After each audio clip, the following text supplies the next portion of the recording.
Hello, hello, hello. Welcome. I am Shane Moore, and I'll be your host for the next 2 or 3 hours. Tonight, we will be discussing a very, very interesting topic, to say the least. The greatest secret of all time, truth or hoax.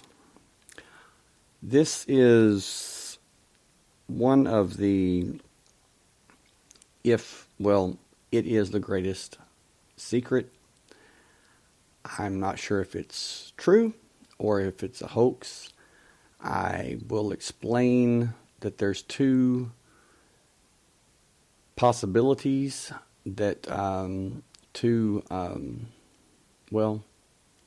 two possibilities, and neither one of them are good. But that's the way it is. This secret is supposedly was held and guarded by the Knights Templar, Roscicrucians, and different secret societies. It was so powerful that it has been guarded by threat of death. This secret knowledge has been known and alluded to by great painters such as Nicolas Poussin and Guerchin, who used the cryptic phrase "In ARCADIA EGO" in each painting.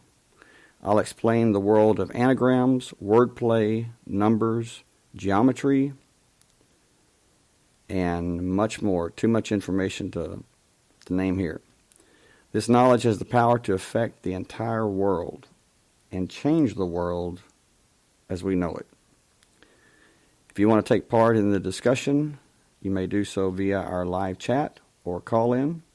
The show line number is 903-956-0055. Outside the U.S., just add +1 to that, 903-956-0055.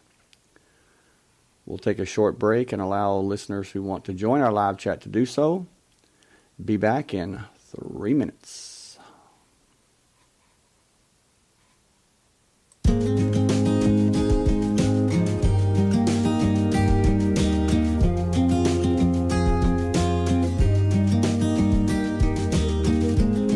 Imagine a world where we all belong, where no one's left out, dressed in our finest, walking the walk. Ooh, imagine what we could do. Happy days be our guest, happy days manifest. Let's stand together, put a smile on our faces, fill us up with your grace and make us better. Dress us for all weather.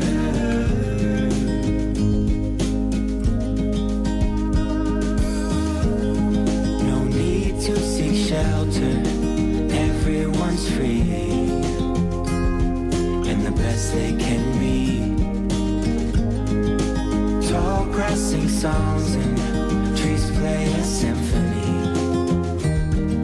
Ooh, imagine what we could do. Happy days be our guest, happy days manifest. Let's stand together, put a smile on our faces, fill us up with your grace and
And I'm back.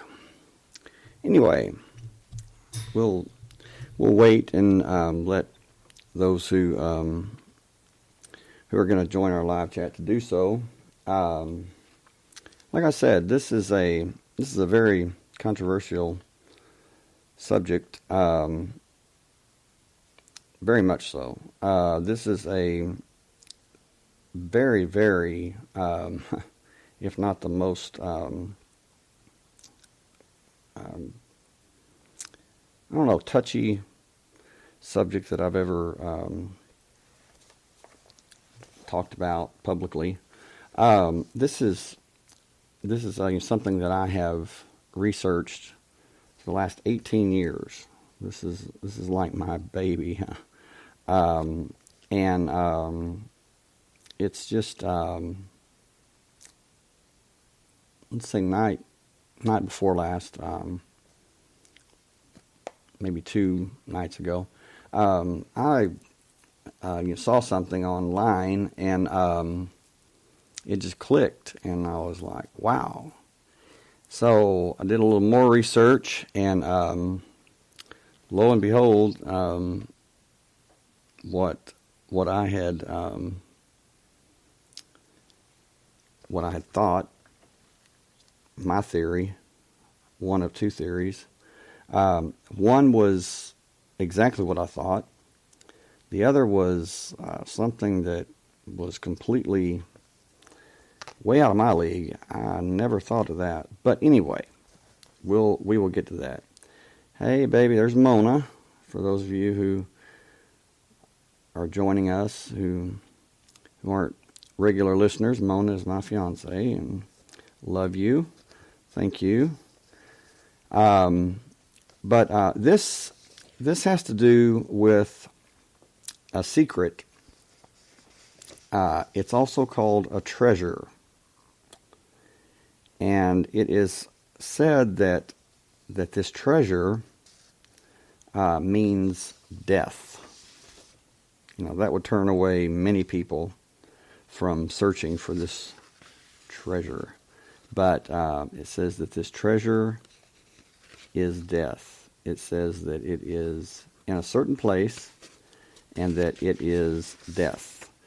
And I found out in a way it is death. Not physical death, not literal death, but it can sure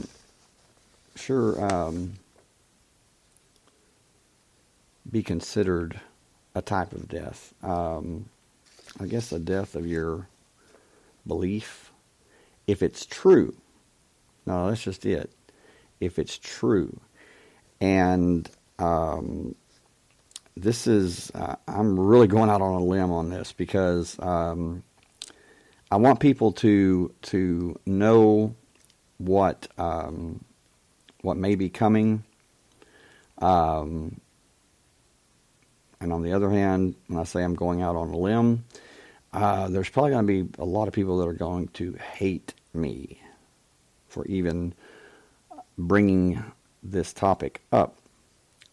And I don't know, I've 10 years ago, or well, a little over 10 years ago, I was doing research on this very topic, and let's just say that I got some unwelcomed attention from very powerful people, and it was really strange. They turned my computer off, they turned my laptop off, and my cell phone rang. I answered it, and they wanted to know what I was doing.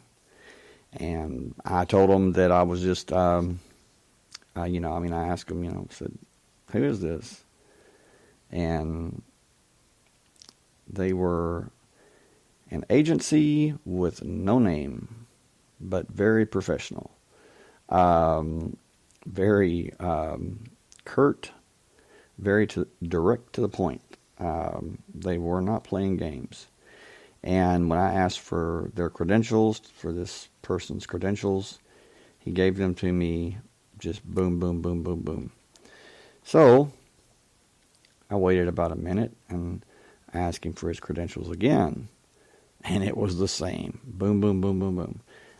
Same information, same numbers. It was just really creepy. And I said, well, what have I done to warrant the attention of the illustrious, and I won't say the name because I thought it was, a certain agency. And it turns out that it wasn't. It was the agency that is higher than the agency that I thought it was. And I said, are you part of this agency? And he said, don't think so much in terms of countries. Just think more of global. So it was like worldwide. I mean, this is this group. And since then I have heard of different people, researchers, that have, there's been two that I've talked to that they've been contacted by like the same group. And what this person told me, what this man told me, this agent, was I said, there's millions of people that go online and look up this information. And he said, that's true. That's true. He says, but you know more than the average citizen. And I tried to play dumb, I tried to play it down, and he wasn't having it. And the fact is this man told me, this agent told me, very personal information.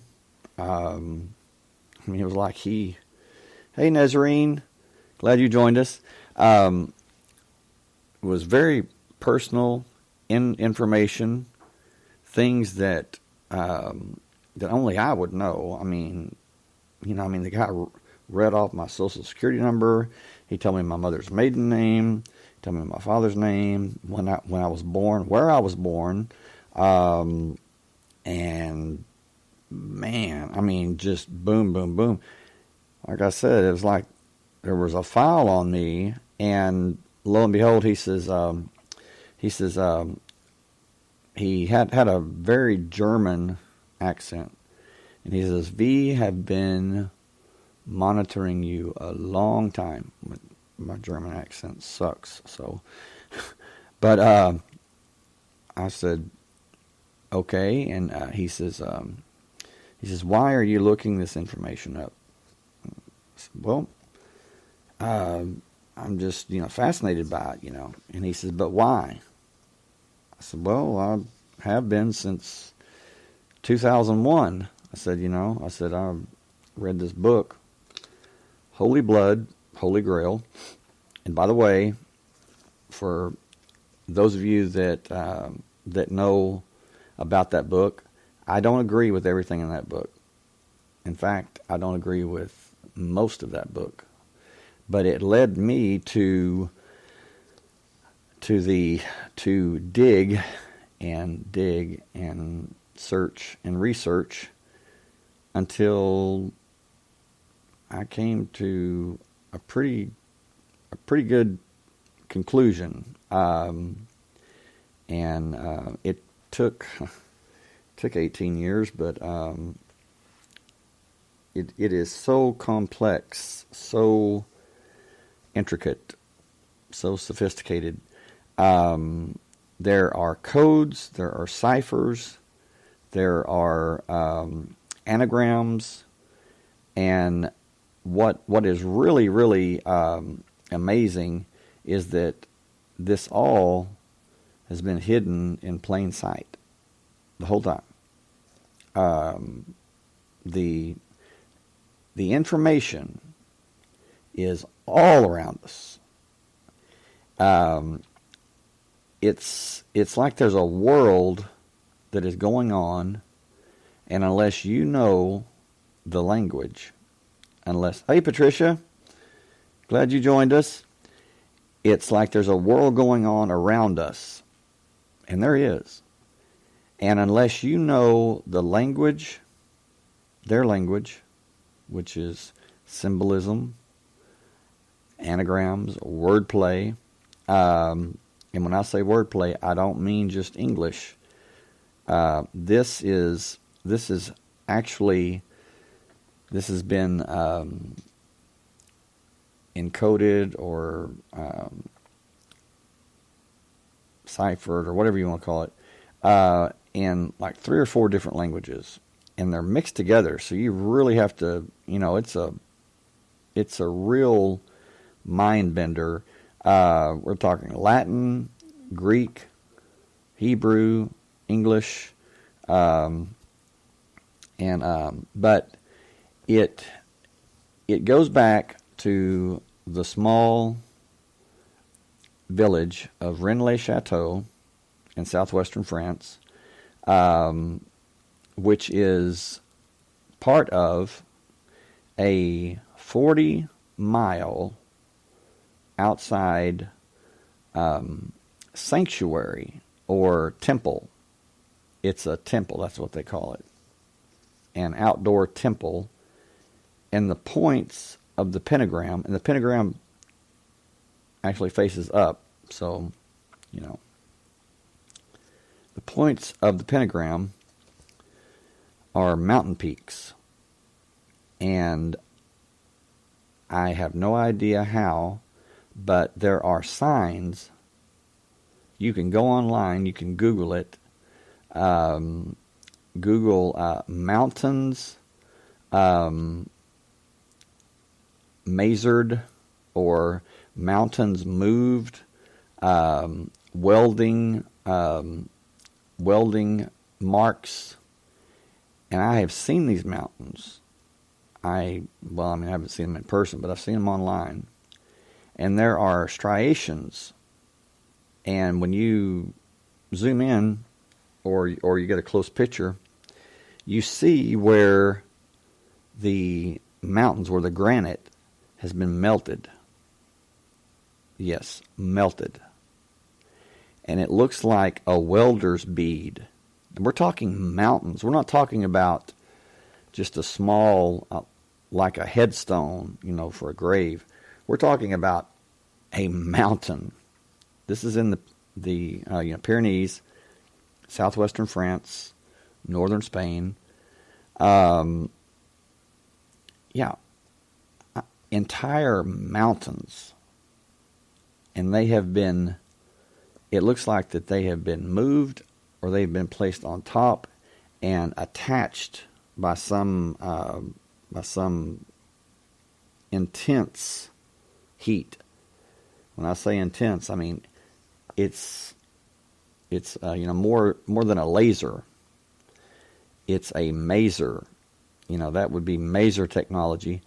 And masers have only been around, maybe 10 years? I mean, if that. These mountains have been there a long time. This outdoor temple that is actually within, I think 1 or 2 inches of being perfectly set. It has been there thousands of years. And it was just recently discovered because there were certain, painters, like I said, Nicolas Poussin, Guerchin. I hope I'm pronouncing that right. You have to forgive me for my French. Just like the Apostle Paul said, he says, he says, I come to you, he says, not in eloquence of speech, but in truth. And I'm just presenting this as what I have found, and I'll let you make up your own mind. And those of you that are in the chat, please feel free to jump in and let me know what you think, and be honest. I mean, you're not going to hurt my feelings. But anyway, this has to do with the Roman Catholic Church, with the Roman Empire, with Jesus Christ. It has to do with Barabbas, who in the Bible was the one that when Jesus was going to be crucified, Pilate, who was the one that could set him free, he asked the people, he says, do you want me to release Jesus, or do you want me to release Barabbas? And Barabbas was a bad guy. The Bible says, that he was was a murderer and was just an all-around bad guy. And the crowd chanted, give us Barabbas, crucify Jesus. And that's what happened. Well, this turns out this is the twist that I wasn't expecting. This has to do with both Jesus and Barabbas, and I'll get to that. But it is just, if anything, it's fascinating at the sheer trouble, I guess you could say, that people have gone to, the level of detail, the level of just things that are so precise that they're meant to be there for a reason. I mean, it's unbelievable. And until you actually get the depth of this, I mean, it's crazy. It's absolutely something. Now,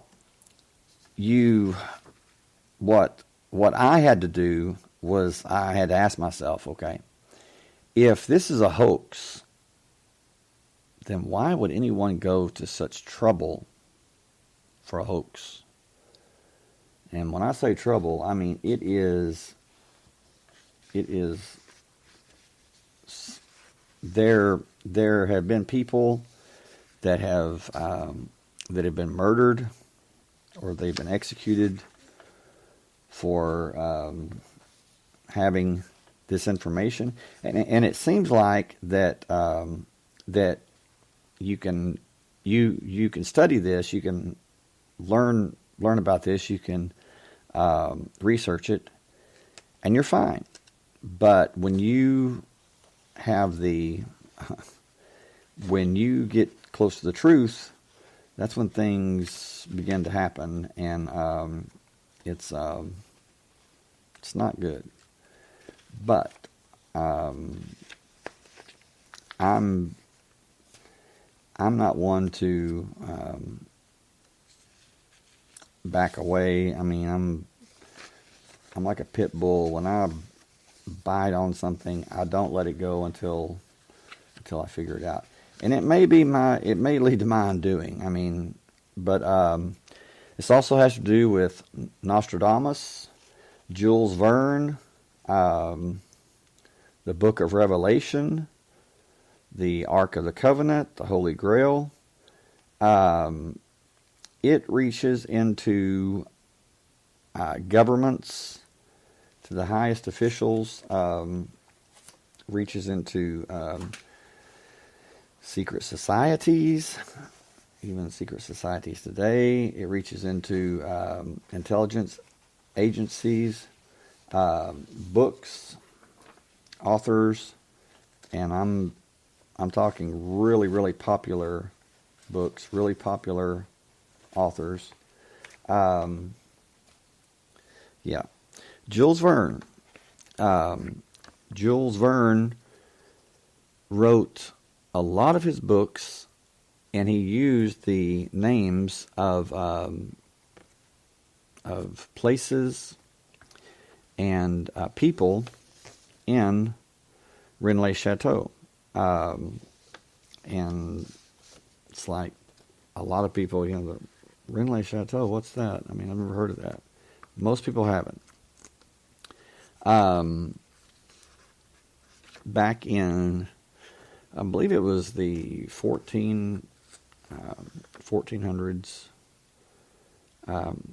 Well, no, it would be before that. It would be before 1307, when the Knights Templar were banded up and arrested, and many were burned at the stake in France. So it would have to be before 1307, which would be like the 1200s, 1100s.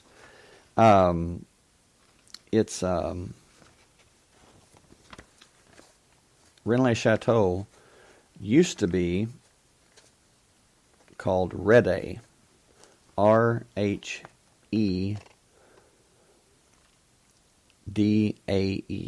Rede, and it was a town. It was a city of approximately 30,000 people, which is pretty big for back at that time. Now, Rennes-le-Chateau is, I believe it has less than 10 people living there. It's just a small hamlet.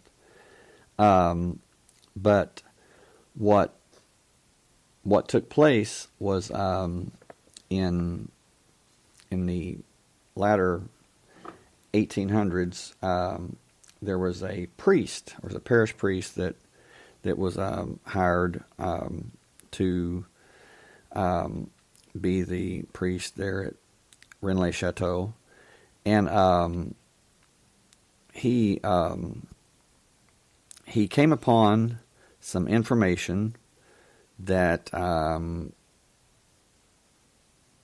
was really powerful, volatile. I mean, it was just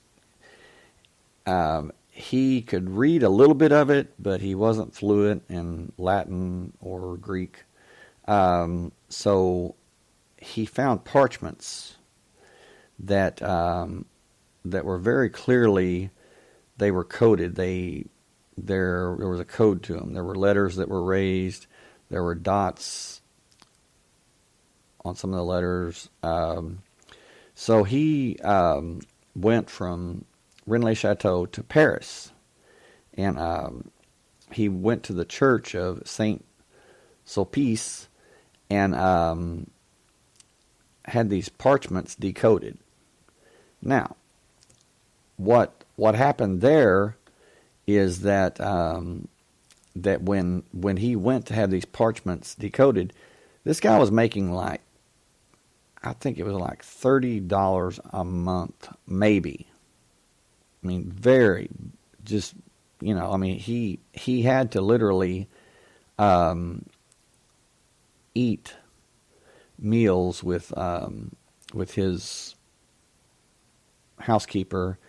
When I say housekeeper, he was actually living with them. She cleaned his room. She was 16, and he was 33. And it's been said that he was out one night, or that she saw him at night, different nights, and was digging in the cemetery there at Rennes-le-Chateau. And she apparently saw something, or saw him do something that she wasn't supposed to see, and where most people would end up dead, as this story goes, she, instead of winding up dead, she became his partner. And they fell in love, and he died in 1917, and She died in 1953, and it was a very there was something about them that that just I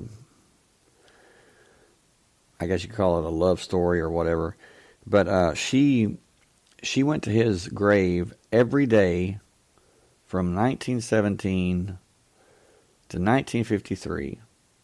Went to his grave every day until she had a stroke and died, which is kind of strange when you know the entire story, because he died of a stroke and died a few days later. He had a stroke and died a few days later. Francois Béranger-Saunier was a Roman Catholic priest in the French village of Rennes-le-Château, officially from 1885 until he was transferred to another village in 1909 by his bishop, a nomination he declined. Now, he had his stroke, massive stroke, on January 17th and died January 22nd. Okay? Now, those of you that were here or that have listened to the podcast that I did on the Rennes-le-Château basics, you know that that I said that the feast day, the Catholic Church, they said that the feast day of Mary Magdalene was July 22nd, which would be 7/22. Okay. That's the day. But there's more to it than that. We get into sacred geometry, mathematics, advanced mathematics. You take that date, July 22nd. 7 divided by 22 equals 3, or it comes out to 3.141, the closest to pi, 3.1415, that you can get. It's basically identical. It's the same number for all practical purposes. Okay. Béranger-Saunier had his massive stroke on January 17th and died on the 22nd. Okay. You have 17, which is, or you have January 17th. Okay, well, you have 7.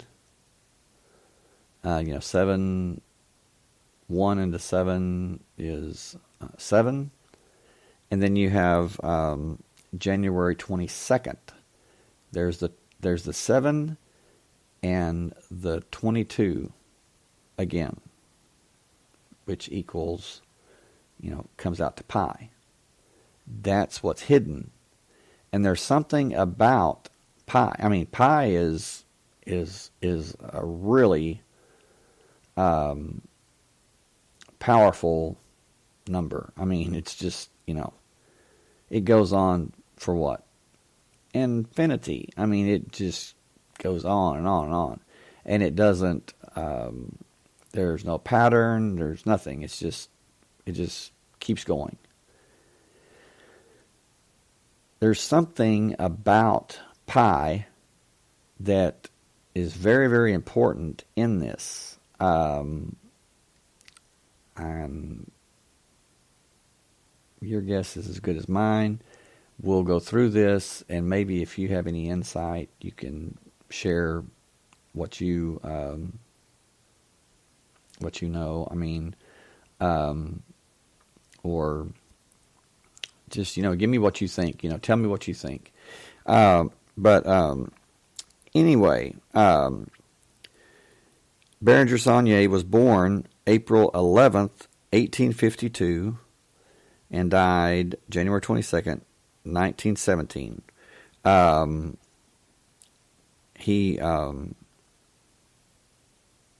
Let me read his bio, because he's the key figure recently, and when I say recently, it's been 103 years ago. But he was born in Montezels, in the south of France, just down the hill from Rennes-le-Château. And he had heard all of his life about mysterious treasures there, or a mysterious treasure there.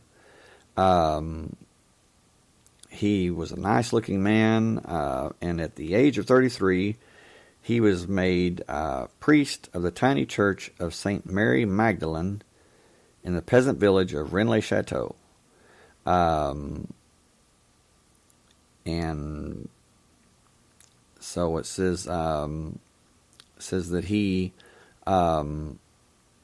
lived with poverty and hardship, yet before his death in 1917, he had spent millions of dollars.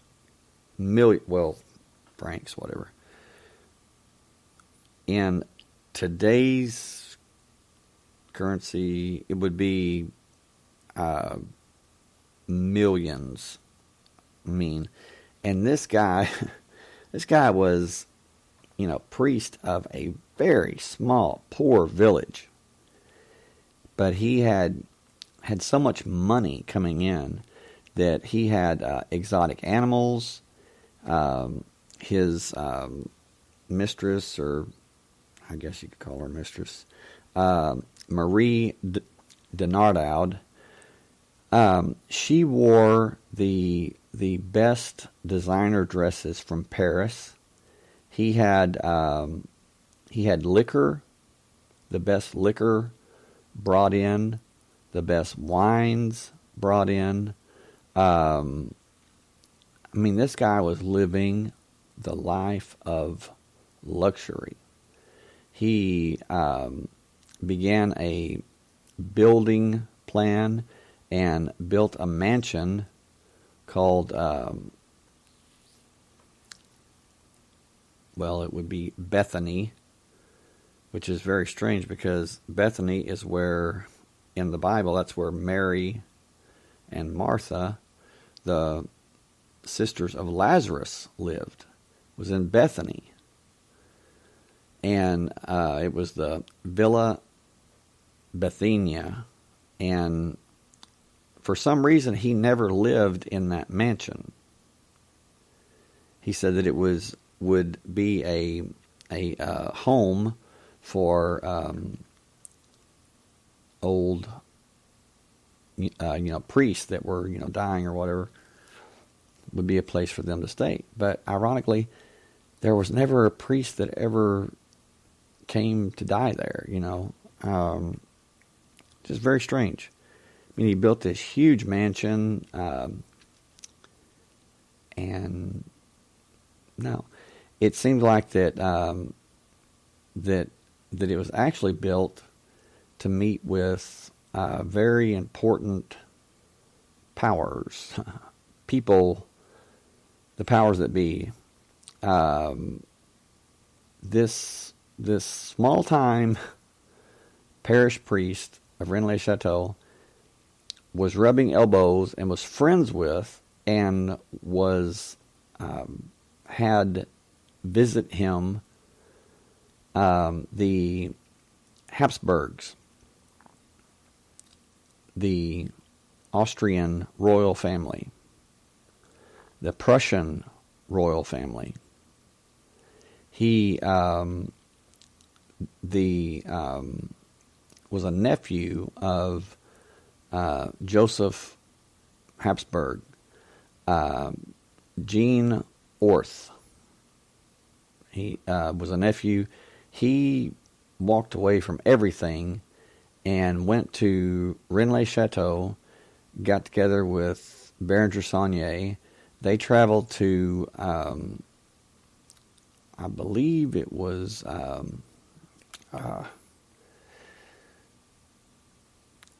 Bucharest, or something like that. I'll get the correct city. I'll make sure that it's, the right one. But anyway, they opened a joint bank account together. Okay, well, this is the royal family. I mean, this is, this guy had some money, big time. And it's not like that Berenger Saunier didn't have any money, because he had, he was spending millions. Where did his money come from? I mean, and he would preach, or would teach in the pulpit in the church. Basically, he would teach and preach what he wanted to, not what the church wanted him to preach. When I say church, I'm talking about the Roman Catholic Church, the power players, the big time. And it's no secret. I mean, the Vatican basically rules the world. It's the smallest country on the planet. It's like 1 acre,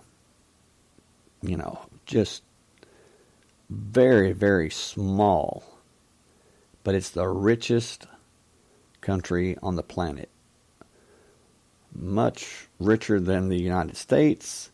I mean, it's ungodly, and I really mean that. It's ungodly how much power the Vatican has and how much money they have. And it's been said that that this secret that Berenger Saunier discovered was a secret that was so powerful that if it was made known, that the world would change as we know it, that it would crumble, that society would crumble. And it seems like that he was blackmailing the Vatican itself, the Roman Catholic Church. And possibly that's where he was getting his money from, was from blackmailing the Vatican with some secret, with something that he had found, and they did not want it to be made known, so they paid him off. Now, we move up to 1917. Berenger Saunier is 65 years old, but there were, many people that were, recorded, as saying, well, not recorded, but you know what I mean. They said that he looked like he was, still in his, in his 30s. I mean, and it's probably because he walked everywhere that he went, until he had so much money that he bought a car, and before he died, he had plans to have roads paved in Rennes-le-Chateau. He paid for the town, for everyone in the town to have indoor plumbing. I mean, it was just remarkable. Yeah, Patricia, what's in the box? 7, I love it. This has to do with the Knights Templar, because Red A, the old name for Rennes-le-Château, was the Knights Templars headquarters. Okay, well, this all starts to make sense when you put two and two and two and two together, and it just goes on and on. Rede was their headquarters, and the Knights Templar were, founded in, I believe it was 1099 AD. They were a band of knights, of 9 knights, that were sent to the Holy Land to protect travelers from being robbed. There was a big problem with people traveling to Palestine being robbed. But if you think about it, how are 9 knights, how are 9 men going to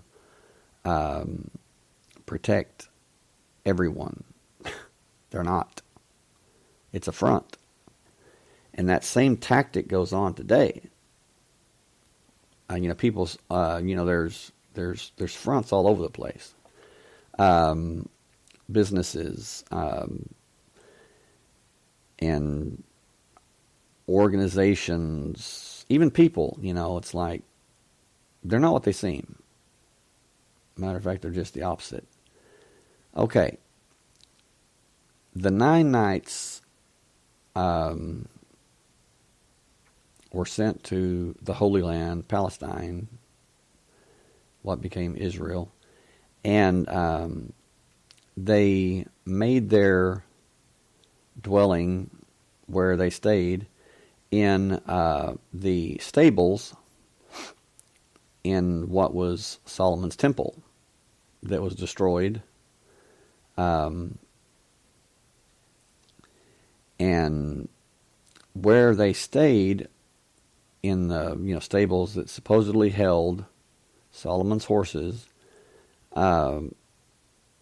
Those stables will hold approximately, I believe it was 20,000 horses. I believe it was 20,000 horses. So it was a huge, huge place for 9 men. And just a little heads up, they didn't protect any travelers. What they did was they spent 9 years excavating under the temple, and they found something. They found something that was priceless. They found information. They found knowledge. They found scrolls. They may have even found the Ark of the Covenant. I'm not sure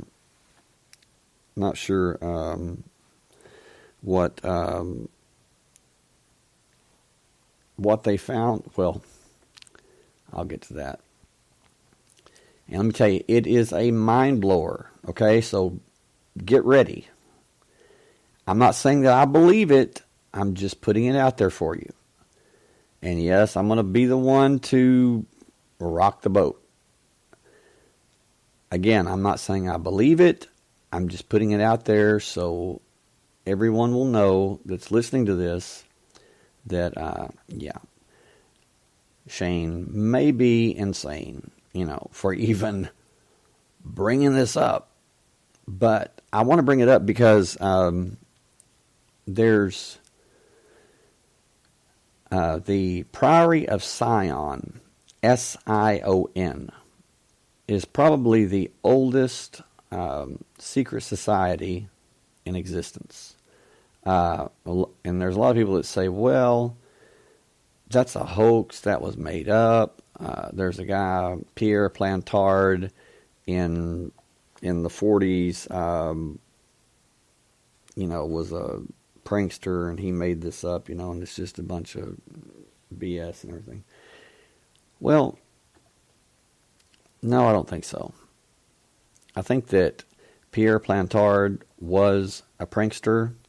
I think that he was a very intelligent articulate con man, but I think that he was hired by the powers that be to do just that. Why? Diversion. Disinformation. So that anyone that dared to look into the Priory of Sion, they would turn around and say, "Oh, it's just a hoax." That was proved by what Pierre Plantard did. It's just a hoax. Yeah, a lot of people did. A lot of people turned away from it. Said, "Oh, that's just that's a joke," and they walked away from it. And when they did, the powers that be, they got what they wanted. I mean, it's like mission accomplished. Very good. I'm sure Pierre Plantard was paid very good money for a job well done. But I'm sticking with it. It goes back before Christianity, before Islam, before Judaism. Goes way back. I'm talking probably the beginning of mankind, if you want to know the truth. I mean, may even go back to Adam or before Adam. I have no idea, but it is very, very ancient, and it is very, very powerful.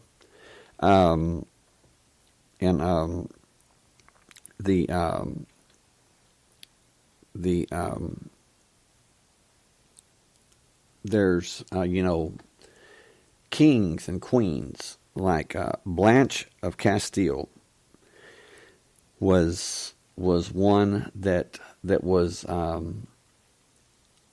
part of the Rennes Chateau, I guess you could say, crew. The tombstone of Marie de Negre de Abels. She was a countess, by the way. Very, very powerful woman with lots of money. She was royalty. Her tombstone contained a perfect anagram. And it was, there were 46 letters for the anagram and 46 letters for the slab. And it was her tombstone had a spider that had been engraved on it and 2 Templar crosses. Okay. Well, the spider represents the Holy Grail. And I'll get to that. But I just want to give you just an outline of what we're talking about and the depth and the to what lengths that these people went to. And this is not just in a lifetime. This is thousands of years. So it was passed down throughout the generations. And this is it. This is what the secret is about. This is why it's so powerful. This is why that I'm putting my neck out. It says there were 46 letters for the anagram, 46 letters for the slab. The anagram of the headstone for Dame Marie de Negre de Abels has a precise meaning. It indicates the hiding place where the tomb of Jesus Christ was moved. Whoa. The translation is Isis, which is Isis is the goddess, the Egyptian goddess. It's actually, on the tombstone, it is is dot is dot, which would be iosis, iosis. And that means Jesus bar Abba, or Jesus Barabbas. Okay. Jesus Barabbas. Okay, Jesus was crucified. Barabbas was the one released. But when you look at the name Barabbas, you have B-A-R, which means son of, or of, son of, or of. And then you have Abbas, which means father. So you have Jesus, the Son of God, the Son of the Father, and then you have Barabbas, whose name means Son of the Father. Wow. What's going on here? It's like there's two Jesus, two Jesuses. I mean, and what's really creepy is in the church of Mary Magdalene in Rennes-le-Château, there are two statues, one on each side of the sanctuary. One is of Joseph, and one is of Mary. And they're both holding a little boy. Not Mary holding Jesus. Joseph is holding a little boy too. Which is what I'm saying, is that this translation seems to be saying Isis is Iosis, which is Greek for Jesus, but it's translated Jesus bar Abba, which would be Jesus Barabbas. Jesus Christ was crucified. Jesus Christ was what? The Son of Man, the Son of God, the Son of the Father, Father God. Barabbas, B-A-R, means son of, and Abba means father or daddy. So you have Jesus Christ, the Son of God, Barabbas, Son of the Father. And for the church at Rennes-le-Château to have, by the way, Berenger-Saunier put these statues in. What did Berenger-Saunier, what does he have to do with this? He found a secret. And he wrote in his diary, I believe it was in 1891, he wrote, found a tomb today. Found a tomb today. And after that, he became extremely wealthy. A millionaire. Multimillionaire overnight. And he's the one that, come on, let's face it. In any Catholic church, in any other Catholic church, if a priest put a statue of Joseph and a statue of Mary, and they're both holding a child, they're both holding Jesus, wait, there's just one Jesus, right? They would have, well, Patricia, you say, so do you think maybe Mary had twins and both were complete opposites of each other? Very good question. Very good question. You're good. You are good. What research has shown, and not just my research, but different people's research. This researcher, his name is, let me get his name here real quick. His name is P, as in Paul, Sylvain. P as in Paul, and his last name is Silvain. P. Sylvain. And this guy, we must have been had like I don't know. I mean, we must have had very similar.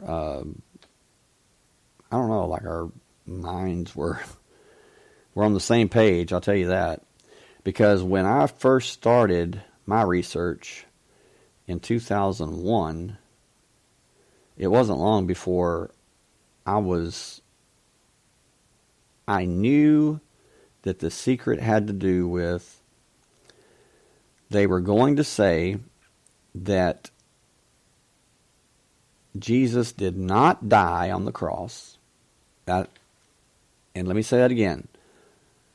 I knew that the secret was that they were going to say Jesus did not die on the cross, but he lived, and he was put in the tomb, but someone came and took him out of the tomb, and he was in bad shape. He was almost dead, and they took him and put him on a ship or boat, and next thing you know, he shows up on the shores of Gaul, which, it wasn't France then, it was Gaul. And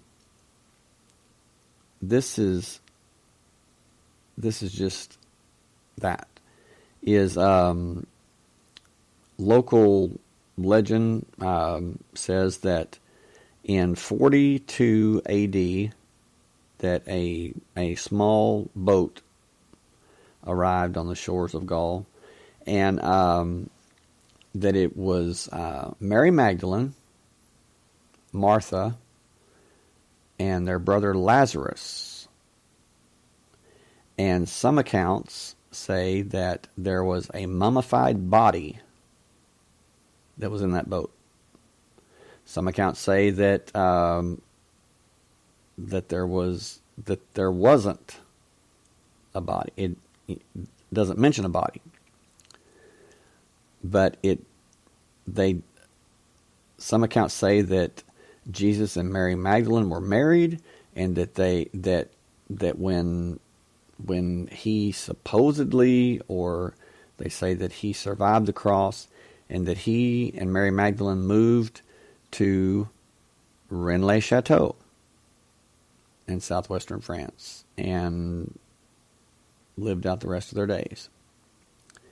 And there are different ancient, well, not ancient, but very old books, like written back in, I believe it's like the 1100s, that talks about a man and woman being in love, and they die, and they're put in a crypt where the wind blows, the dry wind blows, and both of their mummified bodies are, there. And in 1967, there was a document that was found. It was called Le Serpent Rouge, the Red Dragon. Now keep in mind, the book of Revelation talks about Satan as the red dragon who is after the woman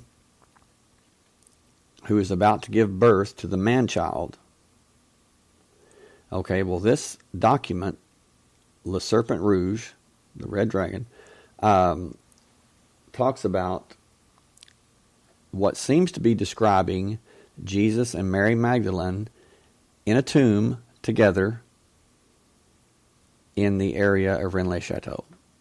That their mummified bodies are there, that their graves have been plundered, but their bodies were not touched or were not harmed. Very strange. But there were three men that found that Le Serpent Rouge document, and within 24 hours, all three men were dead. Yeah, this is serious. This is not some joke. It's well, I mean, if it is a joke, yeah, it's not very funny. Yeah, the three men that found the Le Serpent Rouge, the Red Dragon document in Paris at the library there. And what's weird is it was placed there. It wasn't there before. It was placed there. It was meant to be found.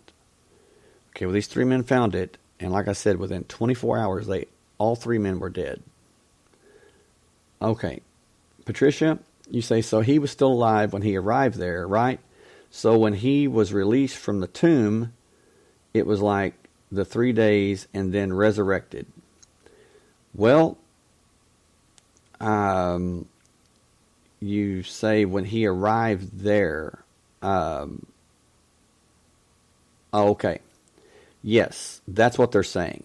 Okay?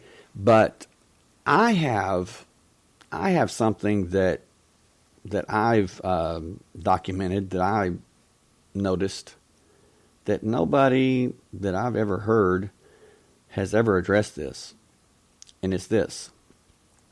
Is that Jesus was crucified on a Friday. That's why we have Good Friday. That's why they have Good Friday. Okay? He was crucified and died. It was 6 hours, supposedly 6 hours that he was on the cross. And Jewish law says that a body must be buried before sundown. Okay, says do not leave a man hanging or prisoner hanging from a tree on when the sun goes down or when it gets dark. Okay, so that's Friday. All right. The next day is the Sabbath. And Jewish law says that the Sabbath starts when the sun goes down on Friday. So he had to be taken down from the cross, placed in the tomb pretty quick. I mean, because, you just, do the math. I mean, they were pressed for time. So they put him in the tomb. Okay. That was late Friday. Then you have Saturday, which is the Sabbath. And then you have Mary Magdalene getting up early in the morning. And she's running to the tomb. And Jesus is already resurrected. Okay. Late in the day, Friday. That's not even half a day. Saturday, the Sabbath, that's 1 day. Sunday morning, that's not even what? That's not even half a day. So how is that 3 days? It's not. It's not 3 days. Any way you look at it, it's not 3 days. It's 1.5 days at the most. Now, what did Jesus say?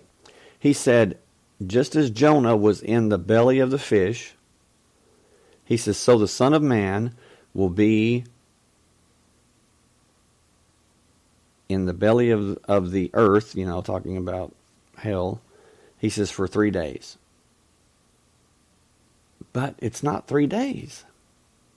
It is not 3 days. It's 1.5 days at most. So, what's up? And I've never heard anybody address that. Another thing is most of you know, I was an embalmer for 20 years, okay? Patricia,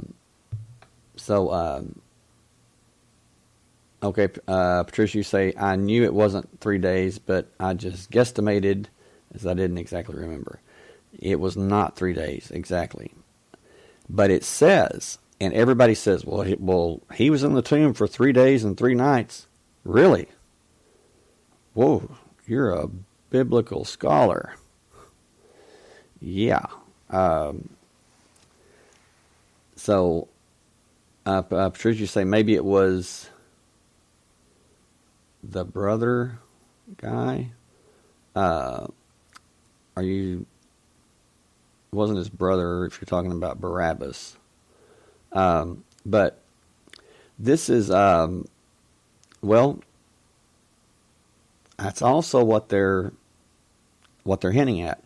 Now, this is something that is very, very controversial, okay? In the church at Rennes-le-Château,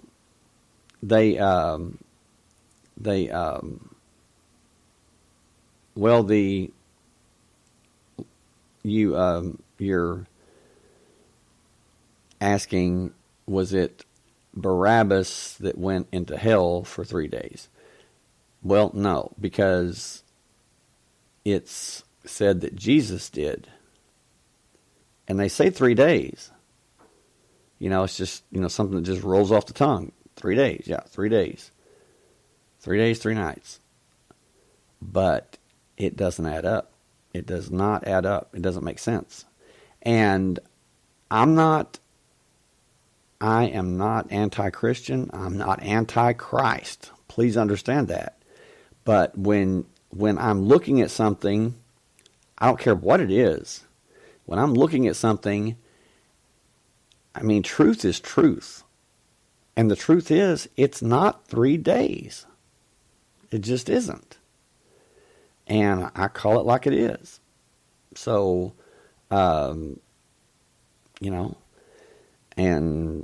if that upsets people, or, that they're saying, oh man, he's against Christianity, he's against Christ, or whatever. Well, no, I'm not. But I want you to explain it. I want you to explain to me how that's 3 days, 3 nights. Anyway, in the church at Rennes-le-Château, there are stations of the cross where they have different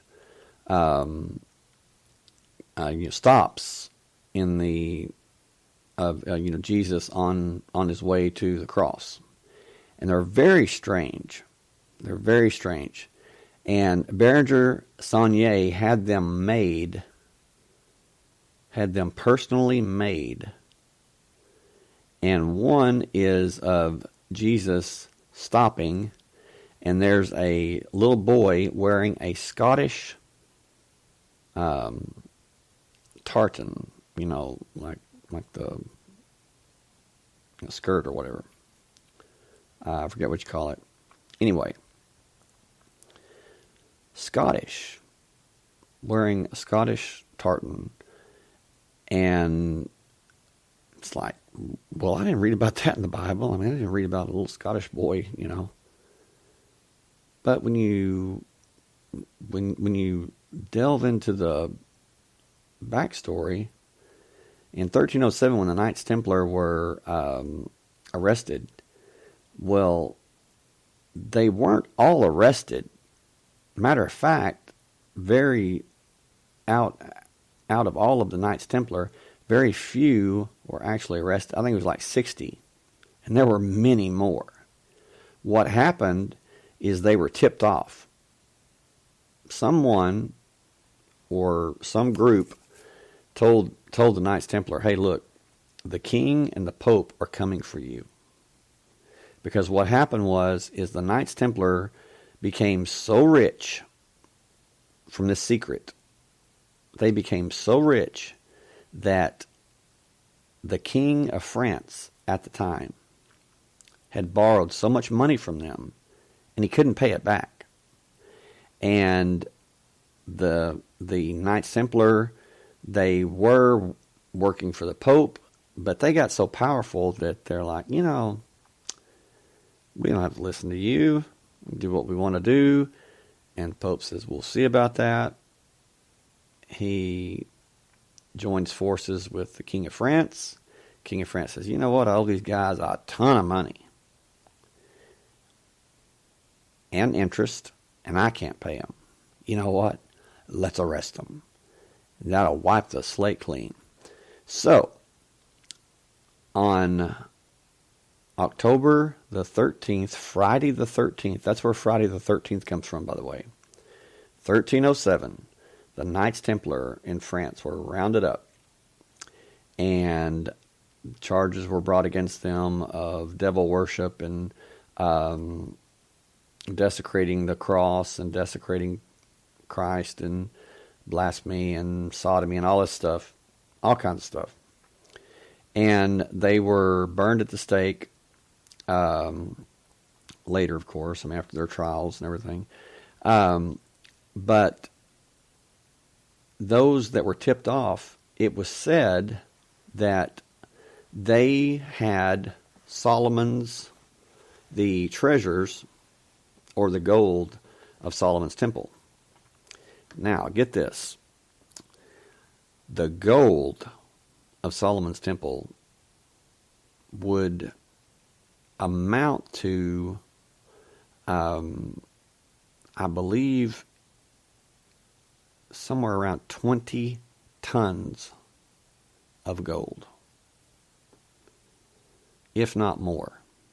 20 tons of gold. And tons of silver. And even more tons of some other precious metal. Okay. Now,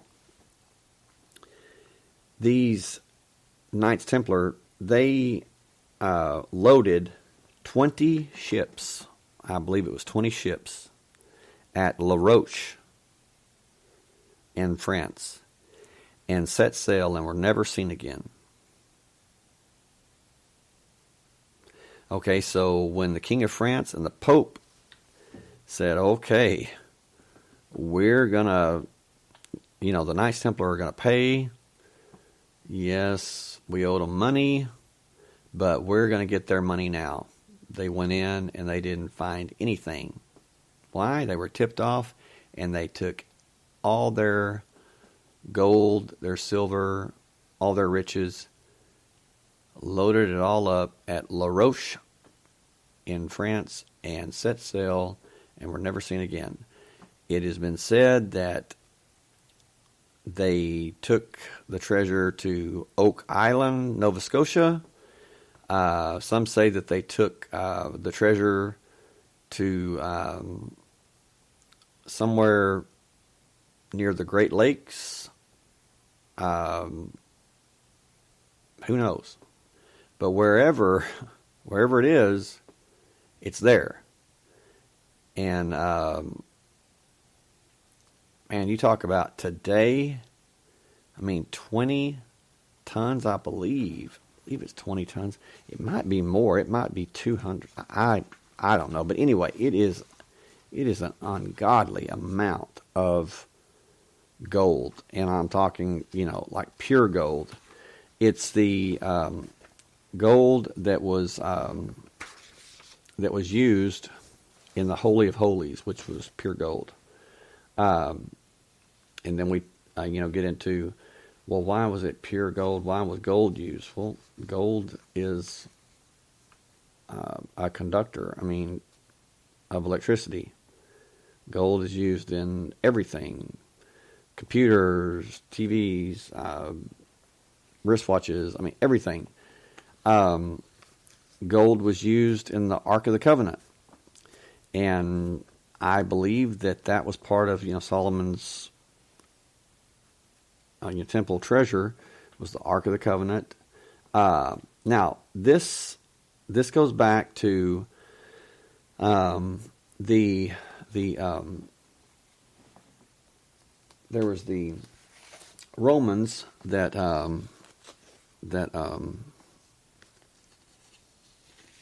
had or that destroyed Herod's temple in 70 A.D., just like Jesus said that they would. So the Romans destroyed that, and they took the gold, they took the menorah, the 7-branch candlestick, and you took it back to Rome, and the Arch of Titus has the menorah of the Jewish temple, because that was built in celebration for Rome conquering Israel. And laying it down. Raising it. So it very well could be that the Ark of the Covenant was also taken, but in, I believe it was 481 A.D., I believe, King Alaric of the Visigoths, he led an army of Visigoths into Rome, and they sacked Rome. And they took all of the treasures that Rome had to their headquarters, which was Septimania, which was right by Gaul. And it said that they buried it. They buried it in that area, which would be the area of Rennes-le-Chateau, or thereabout. So you have the Visigoths, you have Rome, and it's now modern-day France. Okay, this, let's see.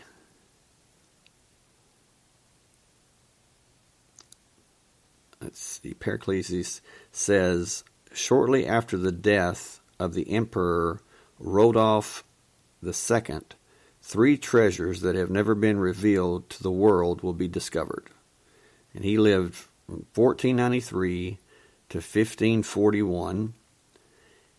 These 3 treasures unknown from the world are the tomb of Jesus Christ Bar Abba, the Ark of the Covenant, and the treasure of the 3 kings, Jesus, Alaric, and Solomon, found again in the beginning of the 17th century by the Rosicrucians.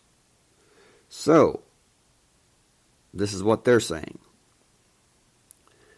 The 3 treasures unknown from the world are the tomb of Jesus Christ Bar Abba, the Ark of the Covenant, the treasure of the 3 kings, Jesus, Alaric, and Solomon, found again in the beginning of the 17th century by the Rosicrucians.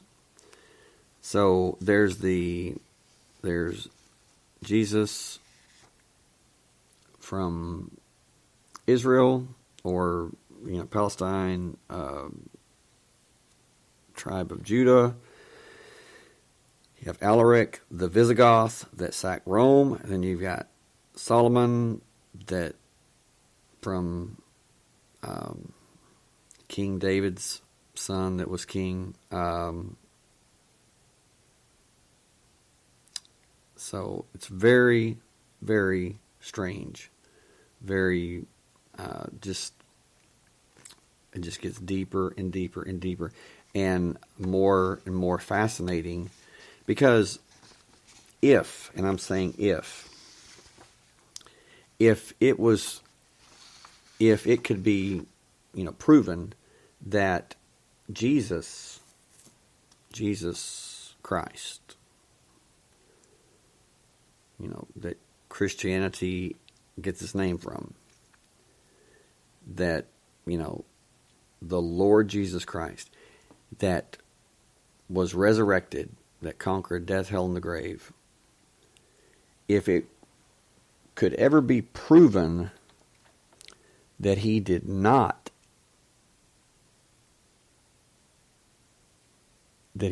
rise from the dead, what do you think would happen to the world? I believe that there would be a lot of people that would absolutely lose it.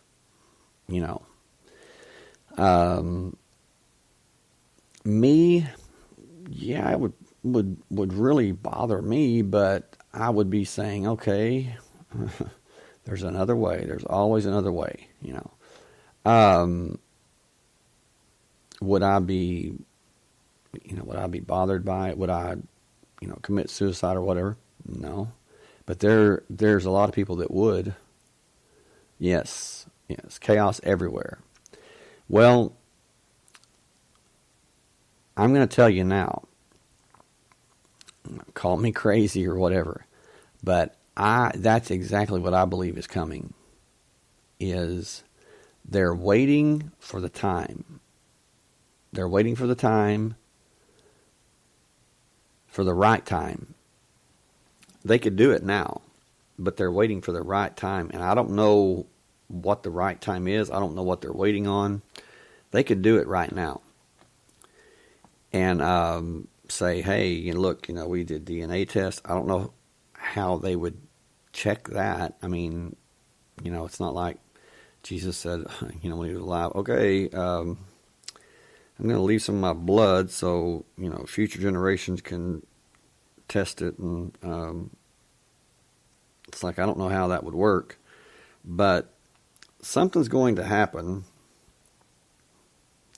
And they're going to say, this has all been a lie, and it's all been a fairy tale, and because we have the body, we have his body right here, and blah blah blah, and this and that, and when they do,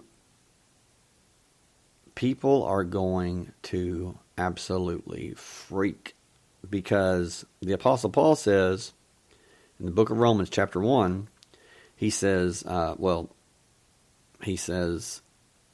in one of his epistles, he says if Jesus Christ did not bodily rise into heaven, if he did not ascend bodily into heaven, he says, then our hope is in vain. What's he saying? We have no hope. He's actually saying, if he did not bodily rise into heaven, then we're already in hell. We're as good as already in hell. It's just a matter of time. He says, we're lost. We're without hope. We're dead already. Okay, well, when you're dead already, you really don't have anything to lose. And that's how a lot of people would look at it. Mona, you say chaos everywhere. Exactly. People are like, hey, you know what? I don't have to I don't have to worry about hell, because if Jesus was just a man that lived and died and there was nothing special about him, like he was God or something, then there's no hell. So I can go out and do what I want to do when I want to do it, no matter how bad it is. And you know what? Hey, I don't have to worry about facing God, because, that's going to be their mindset. There is no God. And it's all going to be because of this news, this discovery, this secret being made known. And one thing, though, about yes, exactly, Mona. Apocalyptic future, a post-apocalyptic future, yes. And trust me, it'll be every man for himself. People's conscience will be seared. And that's what the Apostle Paul said. He said, for the time will come when men's conscience will be seared. Patricia, you say, jail for life is the thing. Yeah, right. But you have to admit that right now, I don't care who you are, there's something that we've all been taught, and I don't care if you're atheist, if you're agnostic, if you're Christian, whatever. There's something that is inherent within us that we always think about. Okay, well, if I do this, then yeah, I'll go to jail, I'll go to prison or whatever, but I'm gonna face God, on Judgment Day, and I don't want to go to hell. So, there's something that acts within us to keep us from doing that, bad thing, whatever, murder, whatever you want. But if that's not there, then it's like the Apostle Paul said, their conscience will be seared, it'll be closed. They won't have a conscience, because there'll be no consequences. You're free to do what you want to do. And I believe that there's a world full of people that would do it. So, this is the troubling part, is that Berenger Saunier, on the Stations of the Cross, in one station there is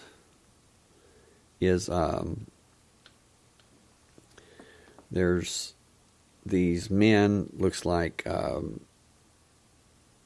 might be Peter, the Apostle Peter, and John, and it's at night. It is at night. Why is it at night? Because it's dark. The painting, it's a Baroque, painting. It's like 3D, and it's at night. The sky, the backdrop is dark, and it's a full moon. The moon is shining, and there are two men and one woman, I guess Mary Magdalene, and they are taking the body of Jesus out of the tomb, or they're putting it in the tomb. The only thing is Jewish law does not allow someone to be placed in a tomb when it's dark. So you do the math on that. What is Berenger Saunier trying to tell everyone, even now, 103 years later? 1891 to 2019, what what is he trying to tell people? Is he trying to tell a lie, or is he telling the truth? It's just, I'm just playing devil's advocate. I mean, what was his secret? I mean, what did he know that was so profound, so important, that he went to all that trouble to redecorate his church in a horrible, I mean, it's way overboard. I mean, there's symbolism everywhere. But yes, it is, and you can look it up, Rennes Chateau, Station of the Cross, Jesus being taken out of the tomb at night by, looks like, disciples, and with Mary Magdalene there. Okay, all right, we take that, and then there's something that I was going to say that I've not heard anybody speak on, and this is really unsettling. Okay, this is just really, really, and please just bear with me. I'm just telling the truth. When Jesus was on the cross, and Pilate, tells the Roman soldier to pierce his side with the lance or whatever, with the spear, the spear in his side. It says in the Bible that let me find it really quick here. It says that here it is.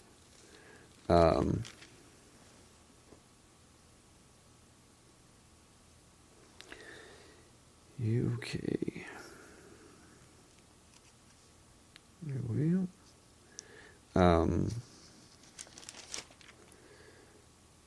Let's see.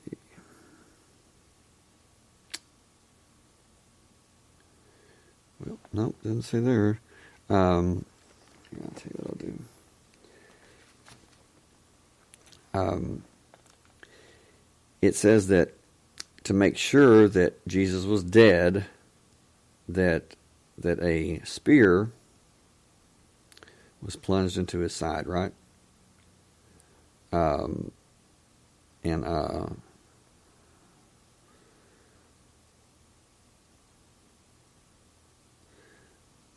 it says that that blood and water poured forth, right? I mean, we've all heard that, It says it. And so I'm going to get the exact verse.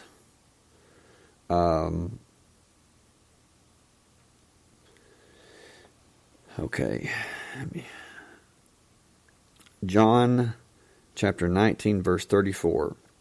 The final wound was in the side of Jesus' chest, where, according to the New Testament, his body was pierced by the lance of Longinus, I don't know what, in order to be sure that he was dead.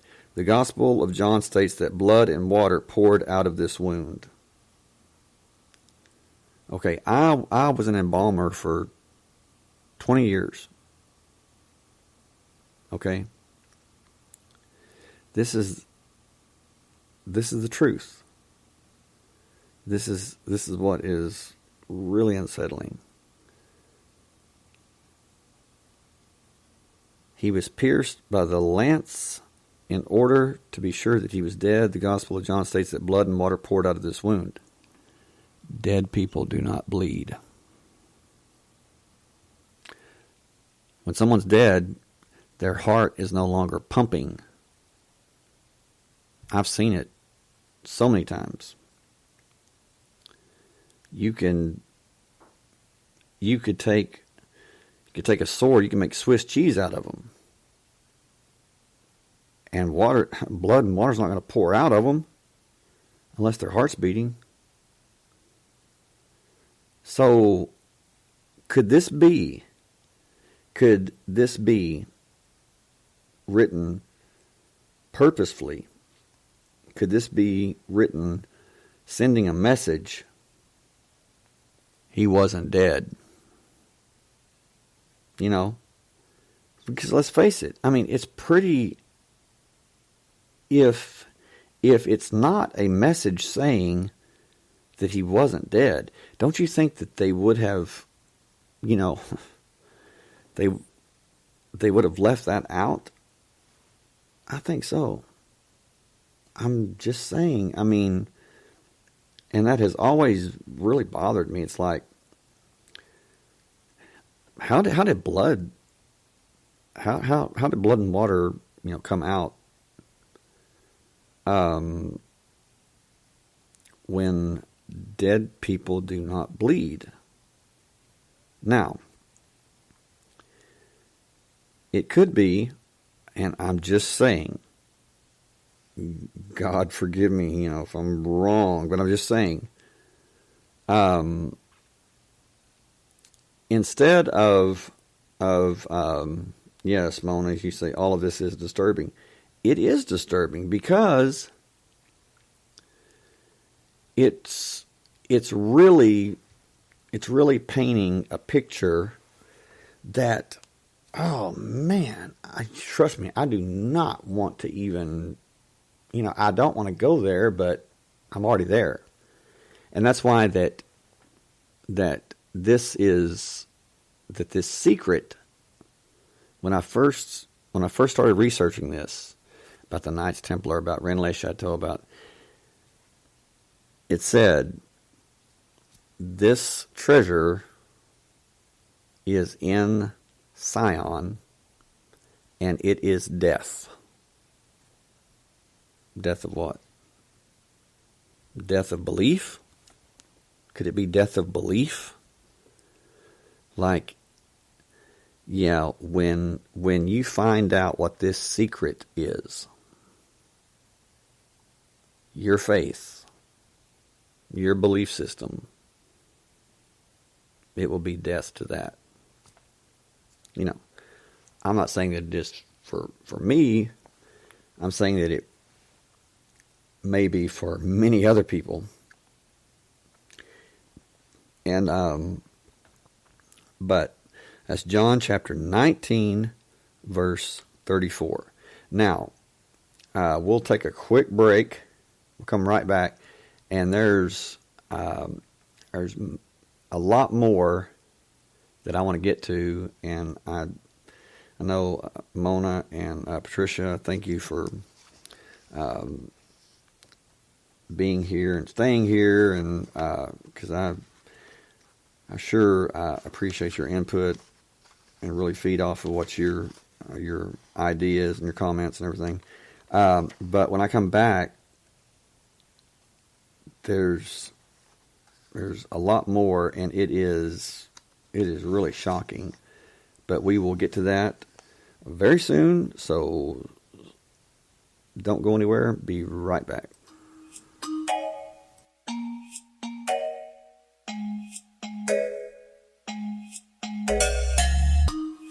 Living in a sequence, trying not to see it. Need some bliss in the turbulence. I'm praying on the weekdays, drowning in the weekends. All the shallow friends are mine. I got the champagne dripping from inside my spine. No credit cards to buy my time. You know I never listen.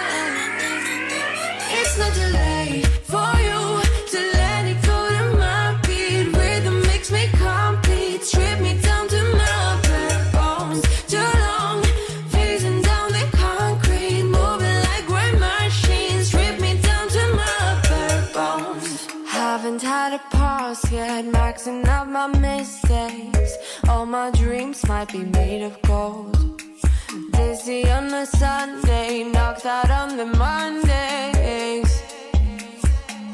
All the shallow friends on mine. I got that champagne dripping from inside my spine. No credit cards to buy my time. You know I never listen.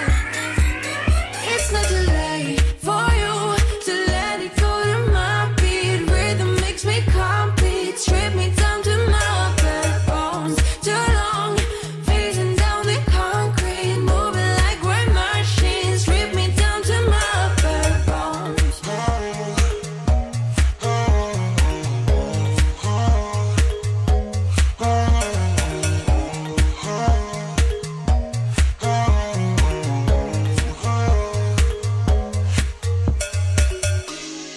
Rhythm makes me to my bare bones. The face of concrete, just let it go. Rhythm makes me to my bare bones, to my bare.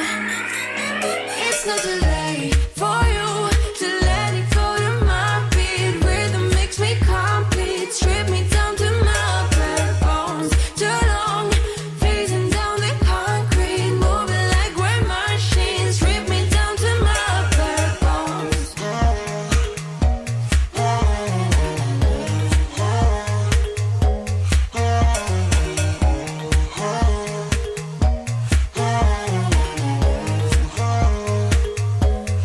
my bare bones.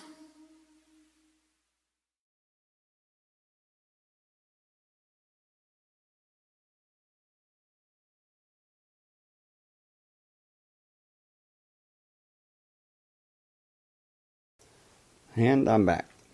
Okay. So we have the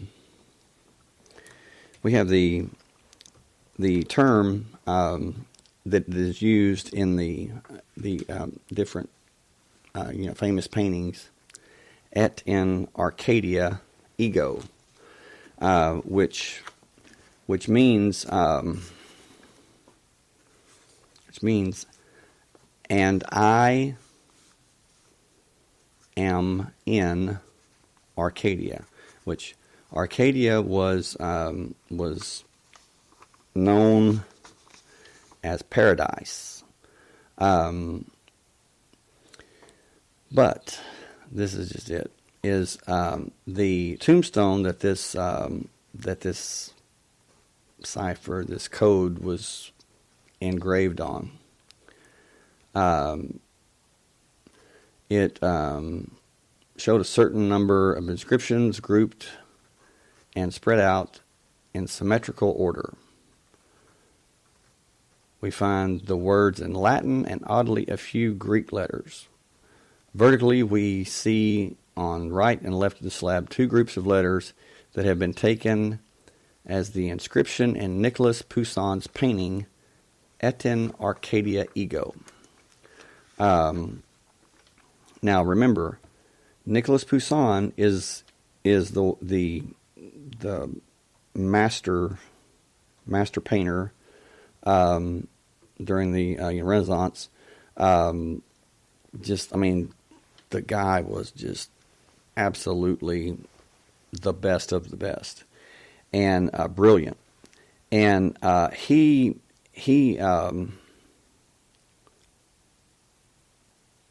was the keeper of the secret. Matter of fact, it's been called Poussin's secret.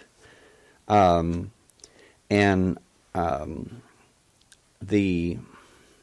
believe it was the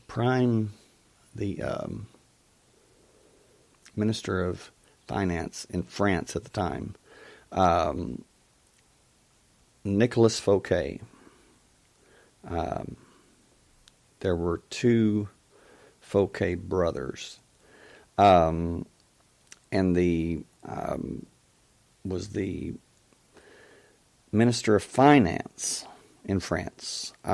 His brother went to see Nicolas Poussin, and he wrote a letter to his brother in France, and told him, he says, me and Monsieur Poussin talked about things, he says, that are so amazing, so powerful, he says, but yet so very cleverly hidden. He says that it will be hundreds of years before anyone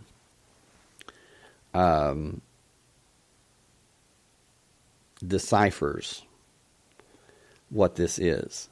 He said, kings will give their entire kingdom to know this secret.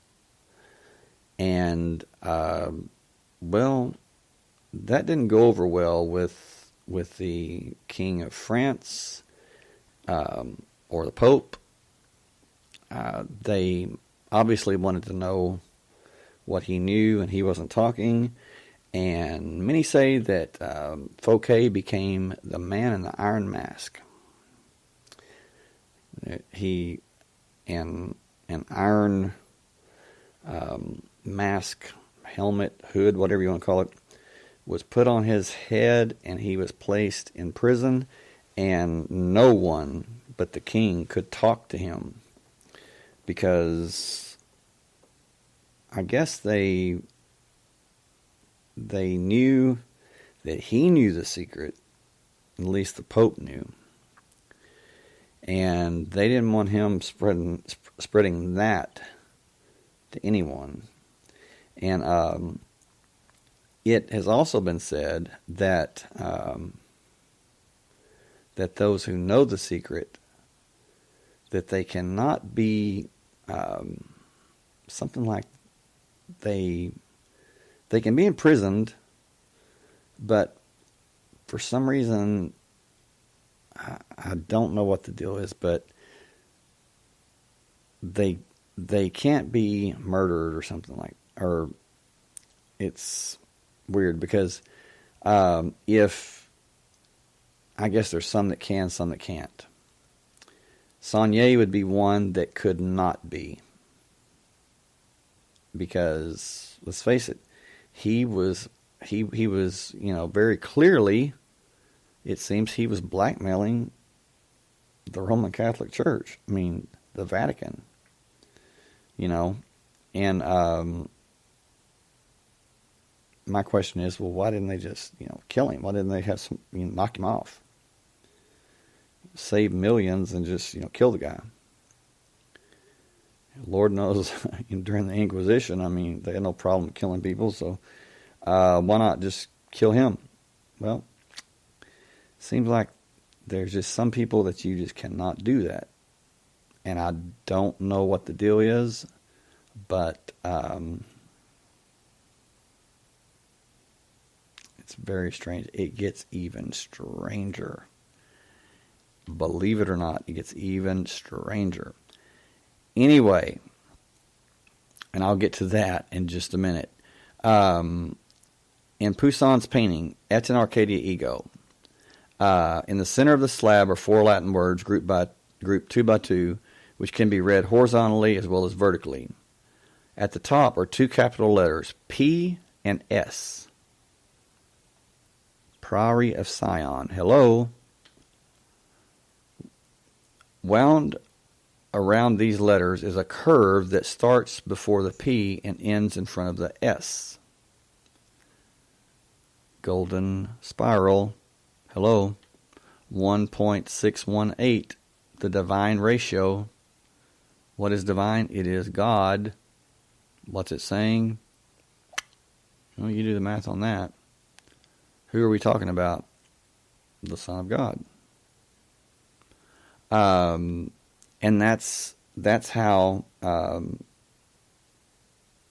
let's see, Patricia, you say maybe they just had no way to justify or cover it up. Well, that's true. That's true. You're good, Patricia. You're good. I would not want you to be like the prosecuting attorney for me. because I would not want to see you go down. I'm kidding. Just kidding, Patricia. You're good. That's true. Now, matter of fact, I forgot about this until you just mentioned that. I thank you so much for doing that, for mentioning that. It is said that Saunier put terms in safety deposit boxes. I believe it was 12. Now this is just what they say. That if anything happened to him, like murder or whatever, that what was in those safety deposit boxes would be taken out, taken to the newspapers, and made public, like mass production. So, there you go. They didn't know, what banks that he had went to. They didn't know. They had no way of knowing. But Saunier was not one to be trifled with. I mean, the guy, just looking at him now, I'd be like, yeah, he would be one that I would, he looks like that he's the type of guy that you could, take your best shot and, yeah, you're probably going to break every bone in your hand, if not your arm, on his head. The guy is just solid and just something about him. I don't know. It's just he just seems very intimidating. Very, I guess you could say, confident. Very confident. Overly confident. Maybe even arrogant. But it says, at the bottom of the funeral slab, an animal is depicted. It's a spider. Surmounted by the inscription, pray come. The two inscriptions, top and bottom, are linked by a two-way arrow that separates, like an axis, the four words in the center of the slab. The central inscription, it is made up of four words that can be read in two directions. Now, keep in mind, this was a tombstone. This is a tombstone. Patricia, you said, I didn't even think about that. I have. Especially after Danny Casolaro was, obviously murdered by, because he was spreading truth about what was going on, what the government was doing as far as certain projects. And he told his family, he said, if something happens to me, he says, he was going to a meeting. He was a keynote speaker or whatever. And he says, something happens to me. He says, just know I'm not suicidal. He says, I'm not wanting to die. And he says, so if something happens to me, just, remember I told you this. Well, lo and behold, he goes to Maryland, and they find him in his hotel bathtub. His wrists are cut. The only thing is both hands are almost severed. Well, if you can almost sever one hand, but you can't take the severed hand and sever the other. So what does that mean? Well, somebody down there cut his hands off. He slit his wrist so deep, Well, coroner and powers that be come in, and not even an autopsy. It's suicide. Move on, Yep. Sad. After that, I thought about that.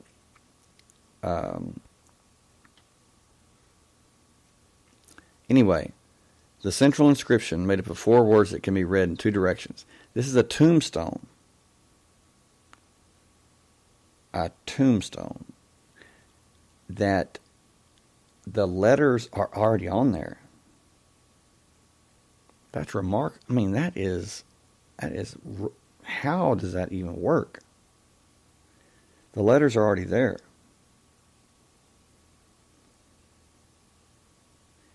And it's not just that they're there in one direction, they're there in 2 directions. Horizontally, it says Redus, Regis, Celis, Arcus. Vertically, it says Redus, Celis, Regis, Arcus. And that's the Redus Regis. Vertically, it's Redus Celis. Okay.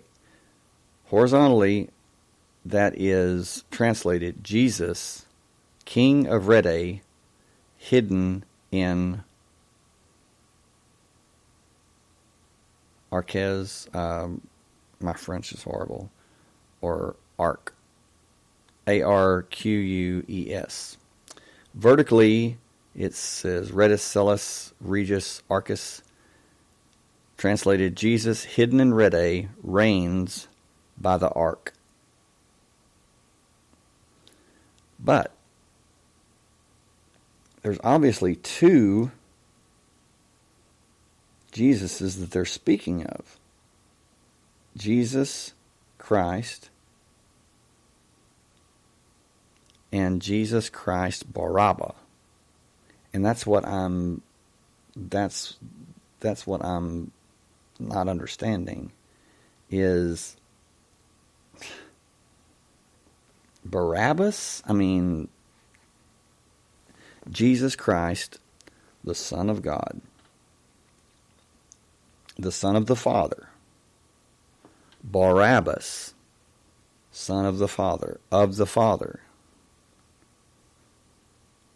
I don't know, it's like you said, Patricia, were there twins? I mean, but, so, Rede was the headquarters of the Knights Templar. Okay, well, the Knights Templar, the 9 Knights Templar went to Solomon's Temple, excavating. What were they looking for? They were looking for a body. And one day, they packed up everything and left. Why? They found a body. Where did they bring it back to? Their headquarters, Rennes-le-Château, Rede. What is this saying? Jesus, King of Rede, hidden near Arques, reigns by the ark. It says, meaning of the inscriptions. The central, superior, and inferior inscriptions between which 4 central words are found, all geometrically and symmetrically arranged. Is that incredible or what? I mean, you want to talk about divine? This is a tombstone that already has the letters on it. And it's perfect. It says, Jesus, King of Rede, hidden near Arques, reigns by the ark. Behind him is the treasure composed of gold. Not far from him and in front is the ark. Remember I told you about the Knights Templar with the gold from Solomon's Temple, 20 tons or whatever. Behind him is the treasure composed of gold. Not far from him and in front is the ark. The Ark of the Covenant. Origin of the inscriptions. This refers to a situation plan from the Templar era. After the creation of the order of the temple, since it is the ark, which is represented by a spider that can be seen, brought back from 1127 from Jerusalem, an exploit which was the origin of the creation of the order of the temple. Before the fall of the order of the temple, since Jesus, or, which gold in Hebrew is O-R, Jesus or ark, A-R-C-H-E, which ark, A-R-K, are gathered together, which would not be the case after 1307. All right. Now, it says, since it is the ark, spider, that can be seen, the Ark of the Covenant is represented by a spider. How many legs does a spider have? 8. Okay, not the go off on, chasing rabbits or anything, but spider has 8 legs. The Ark of the Covenant was said to be able to transcend time and space. All right? And some people say that with Moses, that something happened with the ark and that it put us on a different timeline. Now, I don't believe that, but that's just what it says. But it is interesting that the ark is represented by a spider with 8 legs. Okay. We're on the internet right now, the World Wide Web. Okay, the Large Hadron Collider at CERN has how many sides? 8. Octagonal.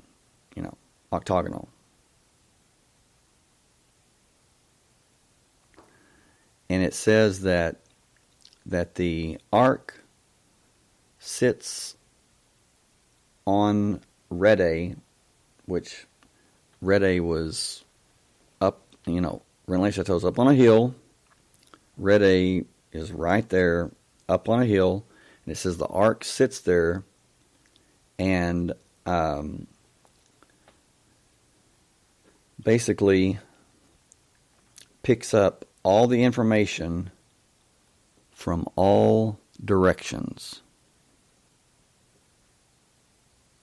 Not just like the 4 winds, or from all directions. Well,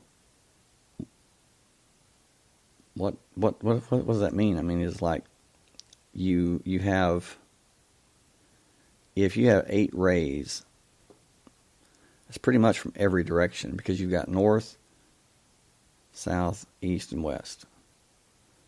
And then you add 4 more to that, that's pretty much every direction. So, which would be 8, right? And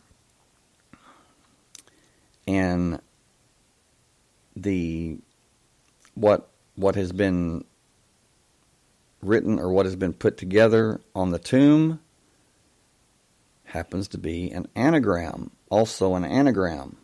Not only is it in 2 directions perfectly, but it's also an anagram. The anagram discovered is simple, and its meaning is explicit. If we write from end to end the central inscriptions, Redis, Regis, Celis, Arcus, PS, Precum. The anagram is Regis, Redis, Celis, Cum, Arc, Pre, PS. Is Jesus Christ hidden in Rede with the ark beside PS. In this case, PS must read Pierre Sacré, sacred stone, and it designates the granite stone menhir of Paros, still called the Pierre Dressy, standing stone, on the French IGN map. So that's pretty pinpoint. I mean, that's pinpointed, where, if this is true, I mean, that would be where it is. I mean, so, anyway, it just keeps talking about gold, holy sepulcher, treasure. It says that the spider is the representation of the Ark of the Covenant. The spider lying in wait at the center of its web, which is a mortal trap, perceives information coming from every direction. The Ark of the Covenant, hidden from view on an elevation, emits its mortal rays in every direction, condemning the imprudent person who comes into its cavern. So, it has been said that, and years, it's been in 2007, there was a contest to see who could solve the secret. And this is so complex. I mean, it's just like layer upon layer upon layer. It's so complex that they were going to, the prize was like $2 million. Well, yours truly entered it big time. And it took like 9 months for me to get the book, or the books. And it was at In Arcadia Ego, and then different books. Well, it talks about different things, and it talks about how that this treasure is death, and is death to the person who is not pure of heart. And I'm thinking, whoa. Now, what do you mean by pure in heart? It's like, And then, you read down and it says, and if you're wondering what it means, pure of heart, and I'm thinking, boy, they're good. It says, search your own heart and it will tell you. And I'm like, okay, got that, And so yeah, it was cool. But what happened is there was so much infighting with people that were wanting that $2.2 million or something, that it was just it's a bad deal all the way around. But what happened is there was an online chat group website, and I guess I was pretty close to finding out what the secret was. And this guy, I don't know, I think he was in Germany or something. He told me, he said, Shane, he said, don't if you know what it is, he says, don't submit it, because the deal is you would, submit your answer to what it was. You can only submit it one time. I'll make one submission. And if it was right, they would set a time and a place to meet you and to supposedly give you the money and, have that. Well, this guy told me, he said, now, I don't know if this was true or not, but he said, these people are very high up. And he said, I honestly believe, he said, that whoever wins this, he said, they're going to kill them. He said, they're going to murder them. Just because they know what it is. I started thinking about that, and I'm like, well, history has shown that this to be true. But anyway, they ran out of funds, a lot of stuff happened, and it just went kaput. Nothing ever became of it. But it was a learning experience. I learned even more. There's a lot of information given, and it was good information. And so anyway, the Stone of Perros is only some 200 meters from the road, across from milepost 65. It is in ancient limestone, inclined southwest,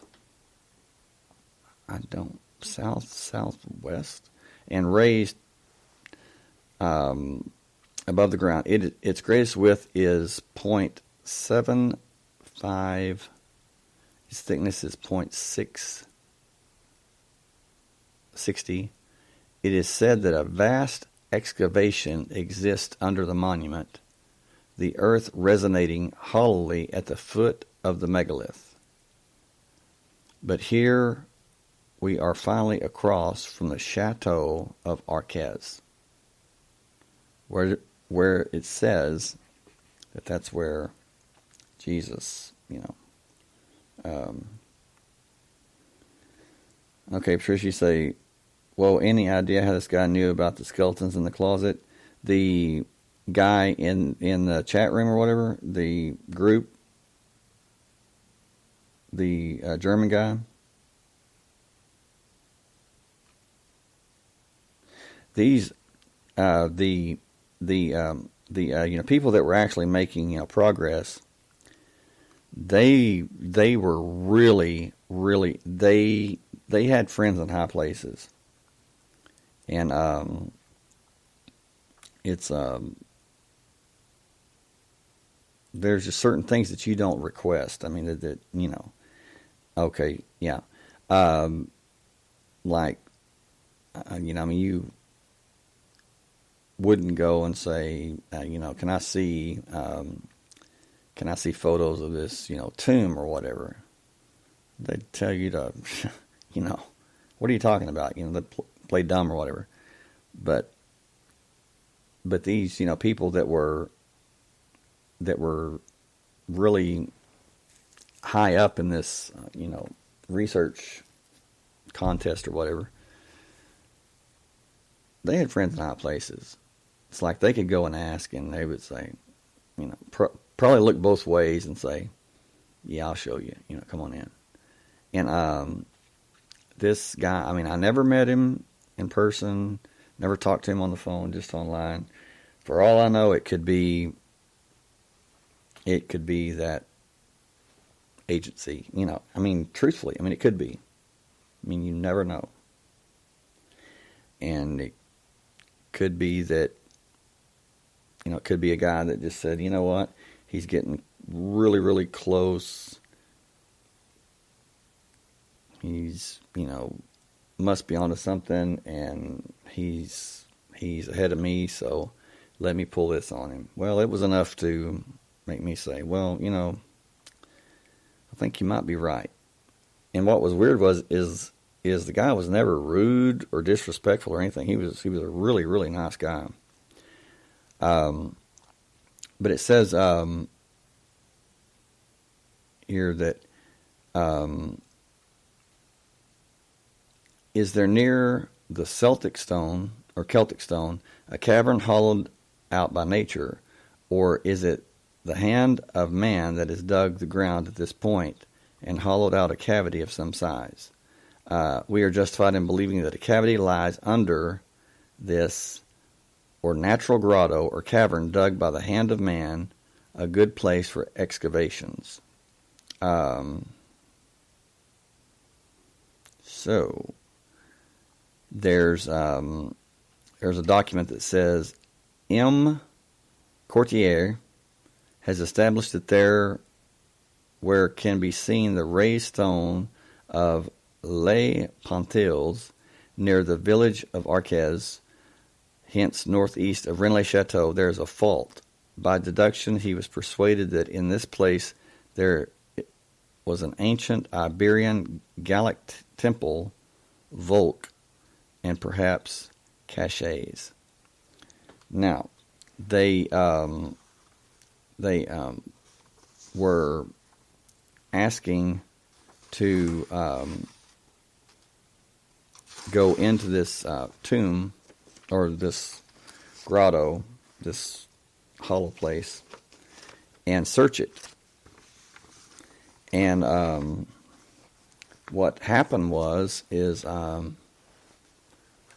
there was a mysterious cave-in of like 20 tons of rock.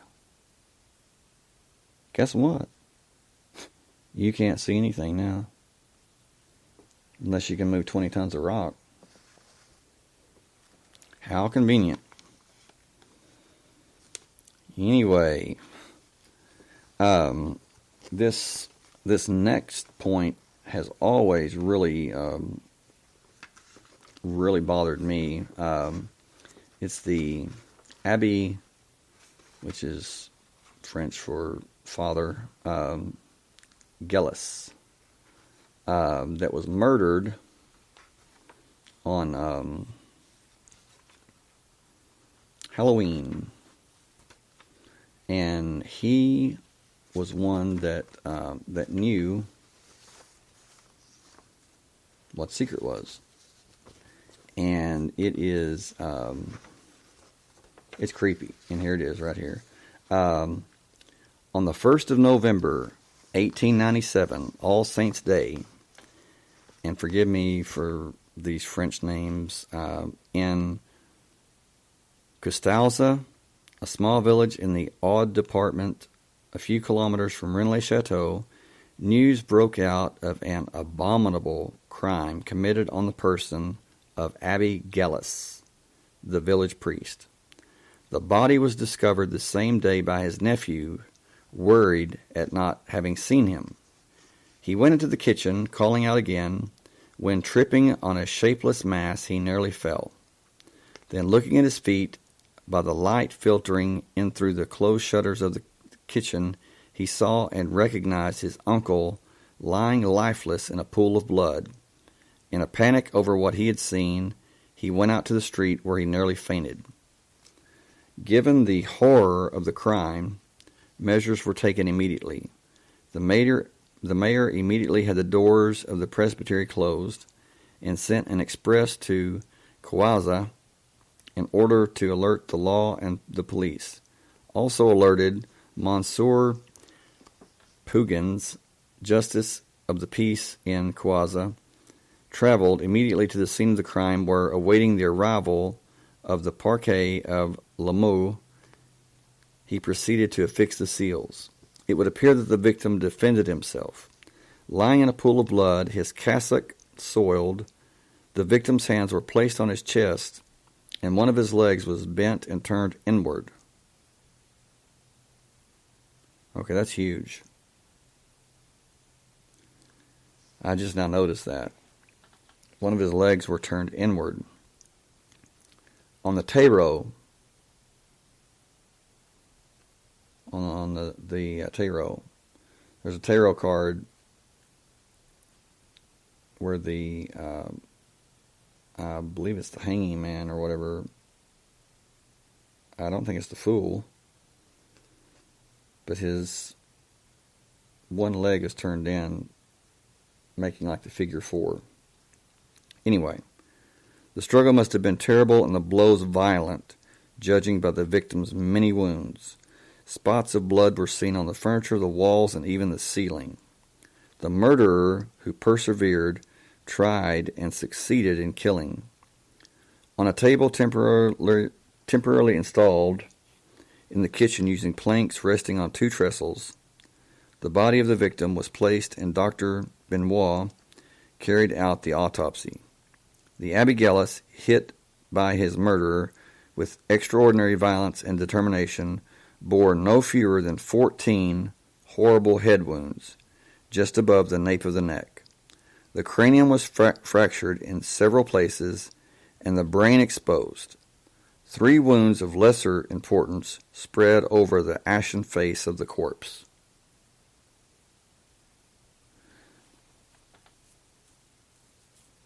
Right.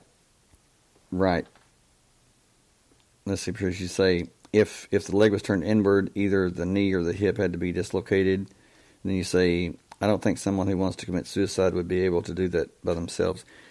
Right. He was actually murdered with a hatchet. But I want you to get this. Like I said, it's hidden. It's very subtle. The Abigalis, hit by his murderer with extraordinary violence and determination, bore no fewer than 14 horrible head wounds just above the nape of the neck. The cranium was fractured in several places and the brain exposed. 3 wounds of lesser importance spread over the ashen face of the corpse. How many horrible head wounds? 14. How many lesser wounds? 3.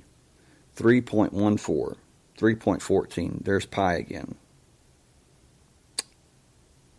Wow. Anyway, all of the police were out. They received the order to survey the roads in the countryside. The police of Perpignan watched the border, those of Limoux, Coaza, and the environs intensified their zeal and vigilance. The assassin searched the house, but not in order to steal. Theft does not appear to have been the motive of the crime. Drawers, partially open, still contained crowns and even 1,500 francs in cash. However, the assassin must have searched, but for other motives that the inquest will no doubt establish.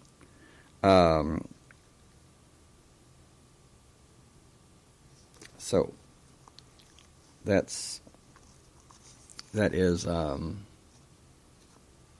it's weird that he was murdered. I mean, it's horrible, but for someone to make sure that it's 14 wounds and then 3 lesser wounds, I mean, what is the deal with pi? I don't get it. The newspaper confirmed the next day the drawers were open, all the furniture had been searched.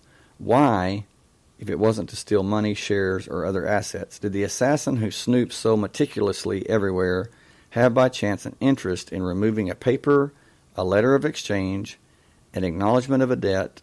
This is a simple supposition among the many that are circulating in the streets and that we report without attaching further importance. The Abigalis must have believed he was safe because the newspaper noted, the presbytery is in the heart of the village and is surrounded. He kept with his shutters closed, surprising above all in summer, and he had a bell put in at the entrance of the presbytery to announce any visitors. But then what was he afraid of in his barricaded presbytery? Opening only after a password. He had actually set up a password. His niece brought him food every day. She had to have the password for him to open up. He was scared about something. Very scared. And but he couldn't say what. So, yeah, he was like a hermit. I mean, he was just literally, freaked out of his mind. But it says here that the rumor of the arrest of the assassin continues to circulate in our town. According to our personal information, we can affirm no arrest has yet occurred. All we can say is that the law has its suspicions and that it is carrying out its inquest actively but secretly. Truth is, they had no idea and they still don't know. But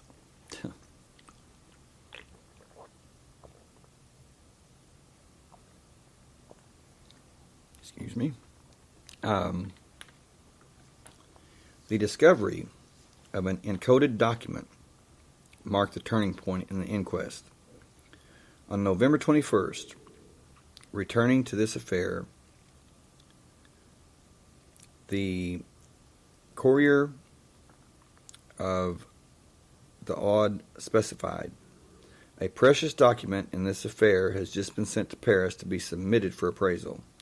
If the document was sent to Paris, this was to limit to the maximum number of people likely to have knowledge of it. In fact, it contained the encoding of the great secret. Now that's really something. I mean, you go and you beat an old man in the head with a hatchet. I mean, you go into overkill. You position his body in a ritualistic manner. Why? Well, there's your answer right there. And notice how subtle, how sneaky it was. November 21st, returning to this affair. A precious document in this affair has just been sent to Paris to be submitted for appraisal. And, people are like, okay, well, that's great, But if the document was sent to Paris, this was to limit the maximum number of people likely to have knowledge of it. The truth is, it contained the encoding of the great secret. What is certain and disturbing is that with this dispatch, it was no longer a question of the inquest of the Custoza crime. In fact, the authorities, knowing the motive for the crime, had deducted from it the identity of the murderer or murderers. And to conclude, it says Le Courrier, the Odd, had asked this question from the outset. God only knows who is guilty, but will God allow this guilty person to remain unpunished? Apparently God allowed this. In any case, somewhere in the wings, they seem to have managed to obtain his permission. Really? I don't think so. Yeah. You're going to get God's permission to use a hatchet on an old man and beat his skull, beat his head off, basically. According to two lawyers, Cloudy and Nogue, who carried out an inquest in 1975, the Abigalis opened the door late. For whom did he open it? And why did he take the precaution underlined by police reports of releasing the string, the alarm bell that didn't ring that night? So, who was the murderer? I mean, who would do that? Some have suggested that the assassin came to borrow money from the priest, or that he came to retrieve a promise of a debt. This doesn't wash, because the mysterious visitor was not received as someone in obligation, a dominated debtor, but on the contrary, as a master.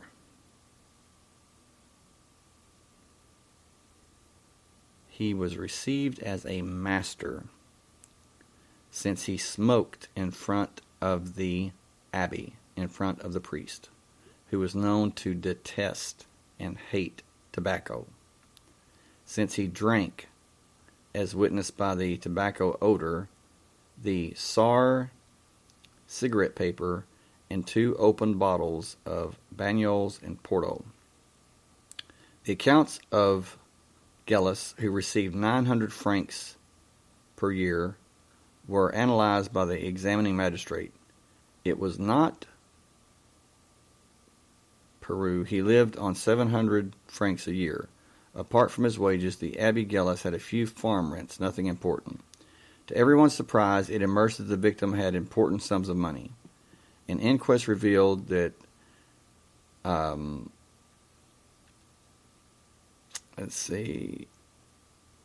that the cure dean of Trebes received during the previous 3 years 1,000 francs per year from the Abbé Gellus to invest in railway bonds. The dean received a visit from him on September 24th, 1897. On this occasion, Gellus again gave him 1,200 francs for the same purpose, adding that he must never write to him on this subject, always secrecy. Where was this money coming from? I mean, it says on November 4th, 1897, the judge found something written by the abbé pinned to an expense note dated September 24th, 1897, drawn up the same day as his visit to the cure dean of Trebes. This document revealed that the abbé hid 13,000 francs, or enough to live on for 20 years, in gold coins in various places in the house. The document was coded. The judge made an inventory: 4,000 francs under a tabernacle, 2,000 francs under a ratchet. Then in the presbytery were discovered 1,000 francs or gold coins in the fireplace, mantelpiece, in the bedroom, just all over. Why on earth would Abbé Gellus have encoded the location of his hiding places?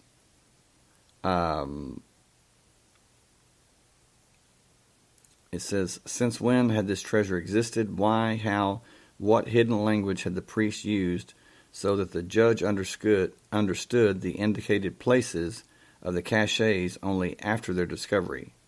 The affair will remain mysterious forever. The answer is simple. He didn't do this. The encoded document contained another secret. The assassin would have made a surprise attack on Gellus with the tongs used to stir up a chimney fire. Then, given his resistance, would have pursued him fiercely in order to kill him with a hatchet. Now, the hatchet is, in French, it's ADZE, which is an anagram for ermine, which would be the town of Alet, or Lay, whatever, Alet mine area. According to the examining magistrate Raymond Jean, having carried out a savage murder, violent and bestial, the murderer must have suddenly changed attitude and shown, according to the official report of November 2nd, an unbelievable presence of mind. Since the murder had been committed on November 1st, it was clearly premeditated, because the phonetic cabal details one of the secrets. Hidden on the tomb of the Abbé Baudet, Ecclesiastes chapter 1, verse 11.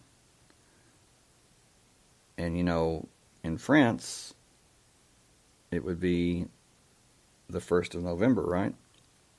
Ecclesiastes chapter 1, verse 11. 11:1. The Abbé Gellus had to die on November 1st. Well, it turns out that Gellus and Baudet and Saunier we're all keepers of the secret. Having restored order in the kitchen, the murderer dragged the corpse into the center of the room and placed the hands on a chest like a recumbent statue. This attitude could lead one to believe that this involved a cleric. He put his signature to the crime as a warning for the use of initiates, counting on the press to report it. Viva Angelina, a reminder for the mysterious angelic society. This was written on one of the leaves of a book of cigarette paper that he had brought with him, a very little-known brand, SAR. In a hand little used to writing, there was a scribbled griffin nose. I don't know what that means. I know what a griffin is. I just don't know why that there was a griffin nose scribbled. This is it. The preliminary inquiry made this silent witness talk to the maximum. They interrogated all the tobacco shops in the department. No one had ever sold cigarette paper called the Tsar. It had come from beyond the department with its holder. Our research has not allowed us to know who made it and where. It would be necessary to associate the name of this brand of cigarette paper with the existence of a bank account of the Abbé Saunier in Hungary.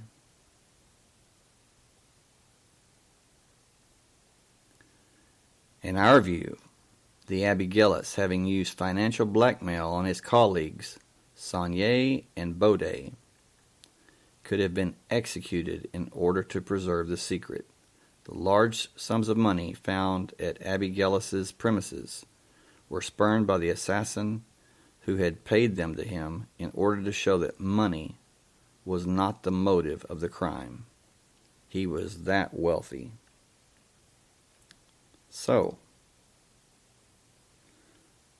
that pretty much points to Berenger Saunier being the one that murdered him. It makes sense that Gillis being his friend, although he was, seems to be he was blackmailing him, was his friend, so he's not going to ring the bell. He's going to let him in. And then Saunier goes over to the fireplace or whatever, and it's like he turns into a monster, And the skeptic should compare with this false date of death on the Abbé Jean Vai. Jean Vai was the priest of Rennes-les-Labaine, or Vai was Rennes-les-Chateau. I'm not sure, but one of them. It says Jean Vai, 17 January, but that's not when he died. I think he died like September the 22nd or something like that. September something, but it wasn't January 17th. But they changed it for some reason. We should note that Maurice Leblanc alluded in his novel 813, which we decoded. What just goes on?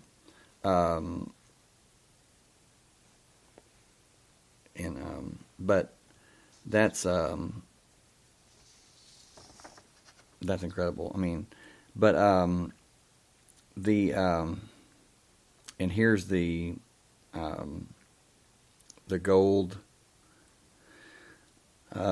It says the treasure of Jesus. Jesus Christ Bar Abba, hidden king of the Jews and leader of the Nazarene movement, imposed a tax in his country occupied by the Romans. Now, I don't know anything about this, but I'm just going to share it with you.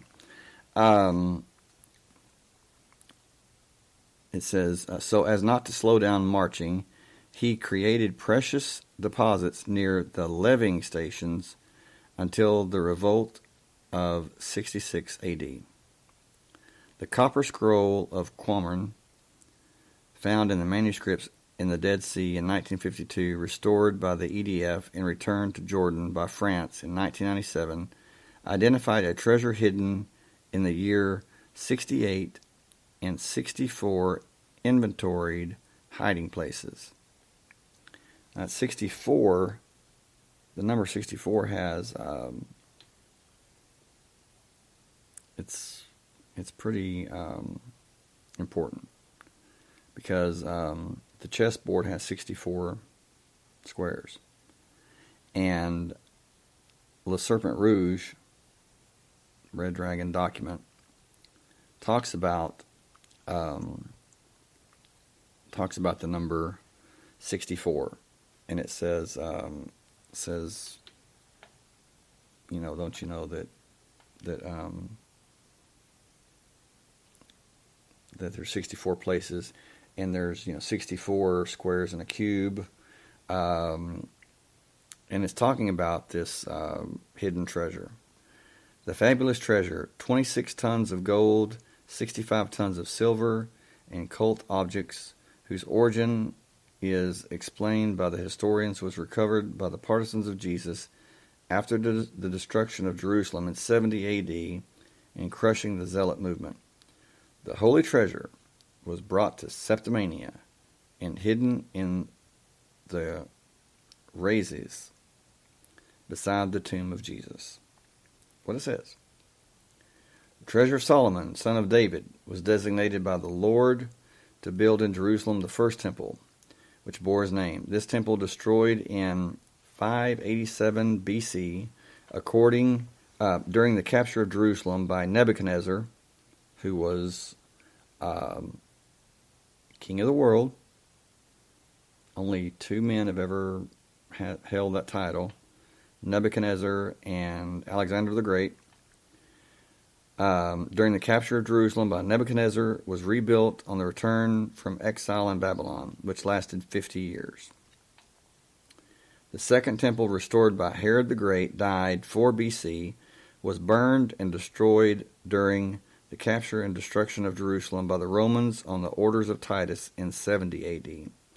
The treasures brought away as trophies to Rome made no mention of the Ark of the Covenant, but of the menorah, the chandelier with, the 7-branched menorah, and the table of showbread of oblation represented on the arch of triumph of Titus, which can still be seen in Rome. These treasures, preserved in the temple of Jupiter, then in the palace of the Caesars, were pillaged by Alaric in 410 during the capture of Rome by the Visigoths. The treasure of Alaric. The treasure of the Visigoths, established in Septimania after the sacking of Rome in 410, contained 2 parts: the royal treasure, made up of receipts freely available to the king, and the so-called ancient or national treasure, which was untouchable, consisting of war booty and holy objects. Beyond the treasures from the sacking of Rome, the ancient treasure was rich from the pillaging of Greece, devastated by the Visigoths in 395 AD, with the exception of Athens. In 507, the Franks of Clovis attacked a Visigoth kingdom, took Toulouse, and unsuccessfully held Carcassonne in siege. According to the historian Procope de Bello Gothico, the Franks attacked where they had heard that the treasure of the Visigoths from the pillage of Rome was hidden. And it just goes on. Anyway, it says the legend, geography, and logic all indicate that the rest of the treasure has every chance of being hidden in the Rhazes near Rede, which was the impregnable citadel of the Visigoths. So Rennes-le-Château, Rede, was not only the headquarters for the Knights Templar, it was the headquarters for the Visigoths. It says, in reality, Clovis knew exactly where to look, which explains why the combats around Rede were bitter. Anyway, there's just so much information, and it just gets deeper and deeper. We will we'll have to call it a night tonight, but there's a lot more, and it gets a lot. Well, it gets stranger and stranger, and it just it's very, very powerful, because this is not something that was, done for a week, a year, 10 years.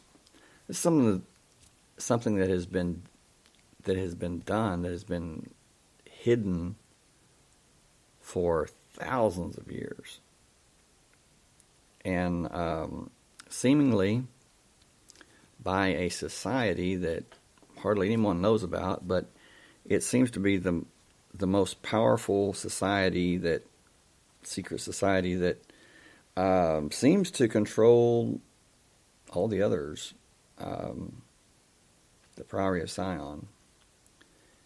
And then you get into Sion. It's another name for Mount Sion, not Zion.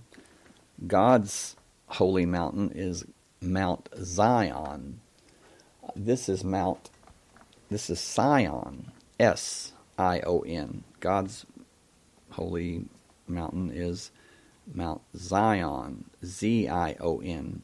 Mount Sion is also called Mount Hermon, where the Watcher angels bred with human women and created the Nephilim. So, see how all this just keeps going and coming. It goes around full circle and it comes right back. When the Priory of Sion spokesman said that, when they asked him how long that the Priory of Sion had been around, this guy's creepy.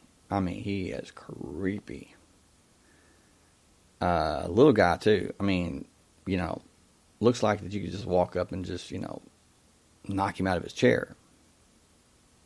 Not that you would want to. Because let me tell you, he is creepy.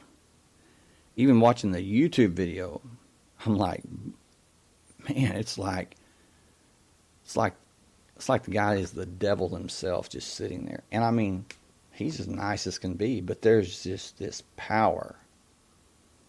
There's this power behind him. I mean, it's like, whoa, this guy on the creepy factor. I mean, this dude would like blow the top off of the creepometer. I mean, it's like, whoa, this guy's scary. And one guy that was watching, he says, in one of the comments, he says, man, he goes, that guy pays more for his weekly manicure, he goes, than those movie makers, than those documentary makers make all year. He says all three of them together, and he's right. I mean, this guy is just like, ooh, he's as calm as can be, and he's got like 3 or 4 big guys there asking him questions, and they're the ones that are like really nervous, scared. And anyway, they call him later, and they're talking to him. By the way, his name is Nicholas Haywood. And Nicholas Haywood, if you were to listen to this, I did not mean you were the devil.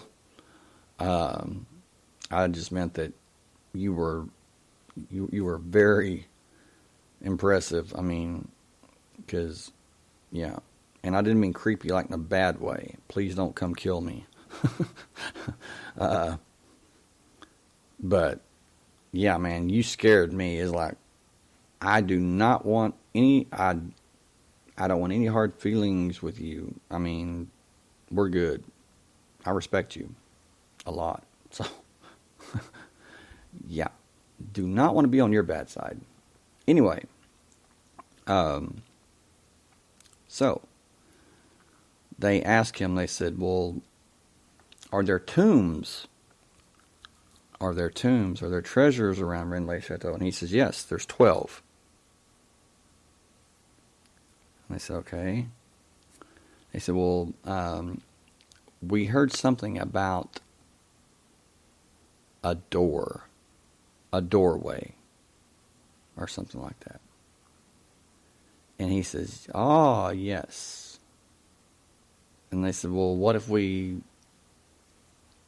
it's been said that if you find that door, he says, if you find the door, turn around. Do not touch that. And they said, why not? And he says, because you'll die. And they said, well, what is it? Is it some kind of portal or, like, and he said something like that. Something like that.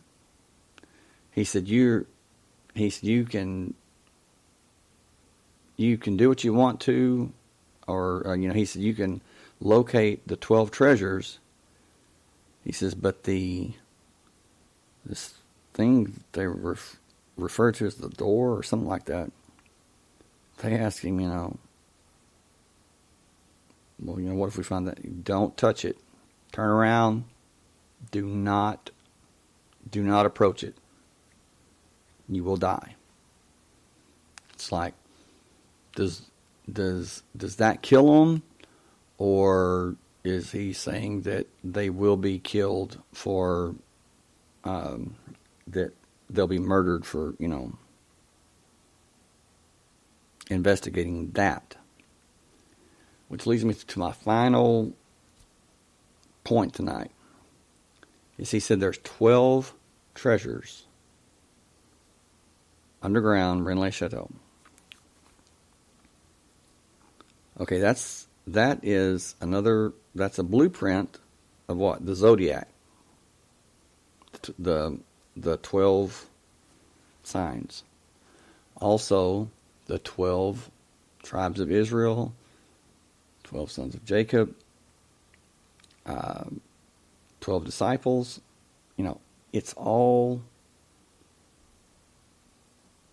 a blueprint of something bigger.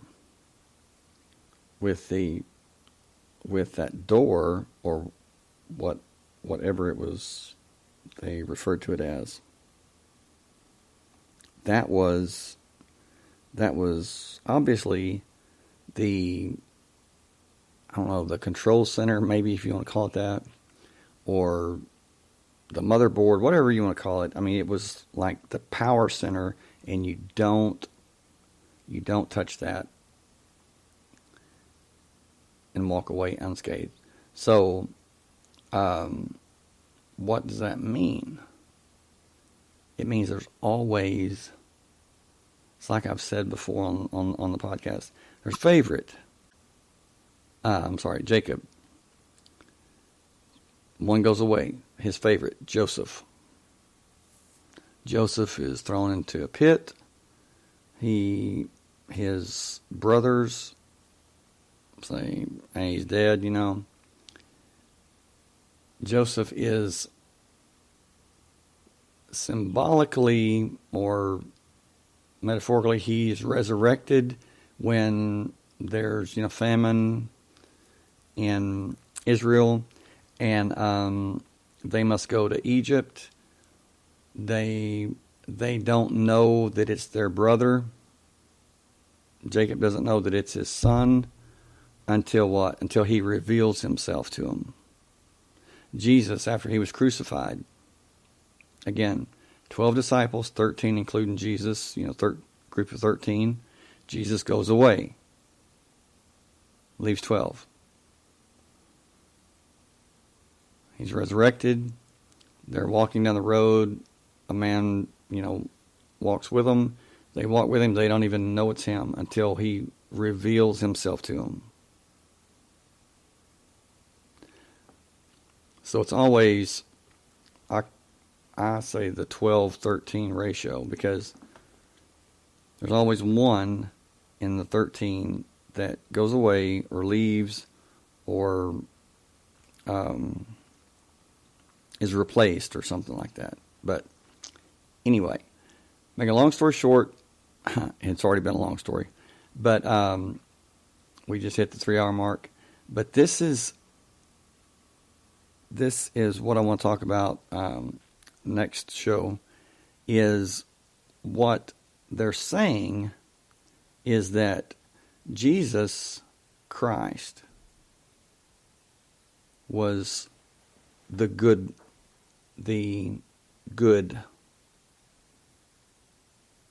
man, the good Son of God. Okay? And he was crucified. But Barabbas, whom they're calling Jesus Christ Barabbas, or Jesus Barabbas, they're saying he was the evil one. And what these inscriptions, what these codes and everything are leading to, is that the body of Jesus, or of Barabbas, who they're calling Jesus Barabbas, is in France, perfectly preserved, waiting for the day that the body can be resurrected, and the world will meet the Antichrist in the very form of Jesus Christ. Do you have any idea how many people would believe that if this, whether it's a twin, I don't know. Like you said, Patricia, could it be that there were twins, one good, one evil? I don't know. I don't know. I don't discount that. I mean, as far as this goes, I don't discount anything. But that would be a delusion, a big delusion. And remember, Apostle Paul says, for this reason, he said, people knew the new truth, and they rejected it. For this reason, God will send them a deluding influence, a lie, so that they might believe the lie and be damned because they refused truth. So, as far if I was writing, if I was looking to deceive or to send a lie so that people would believe, I don't think I could come up with a better deception than what I just explained. Because you have a body from over 2,000 years ago, perfectly preserved, and it's resurrected, and it looks like Jesus, and or, what does Jesus look like? Who knows? And then boom. Yeah, people would absolutely, they would be worshiping this, I don't even know what to call it, golem, because it certainly wouldn't be human, would it? The Bible says it's appointed unto man to die once and face judgment, not die twice, not die for 2,000 years and then come back physically. But one thing is that in the Bible it says that the king that was, the king that is, and the king that will be, talking about the Antichrist. So I'm wondering if Barabbas was some kind of king, we're just not seeing it, or people have just not seen it, or if Barabbas is a code or a play on words, on letters, an anagram, or it means something else altogether. We will talk about that next show. Thank you very much for being here. I know that was a lot of information, but stick with me on this, because this is going to really be very interesting and very fascinating. And if you have time, I would encourage you to look it up online and just for fun. Just read about the different theories.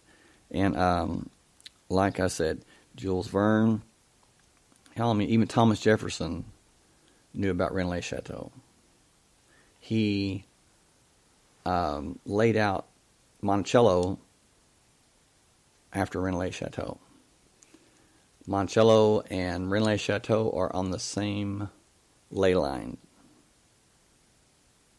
So there's got to be something there that's pretty important. Benjamin Franklin knew about Rennes-le-Chateau.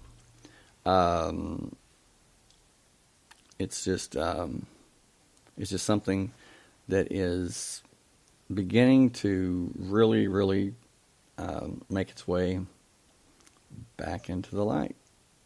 So anyway, I'm going to call it a night. Love and light to you all. Love you all. Good night from Texas. See you next time.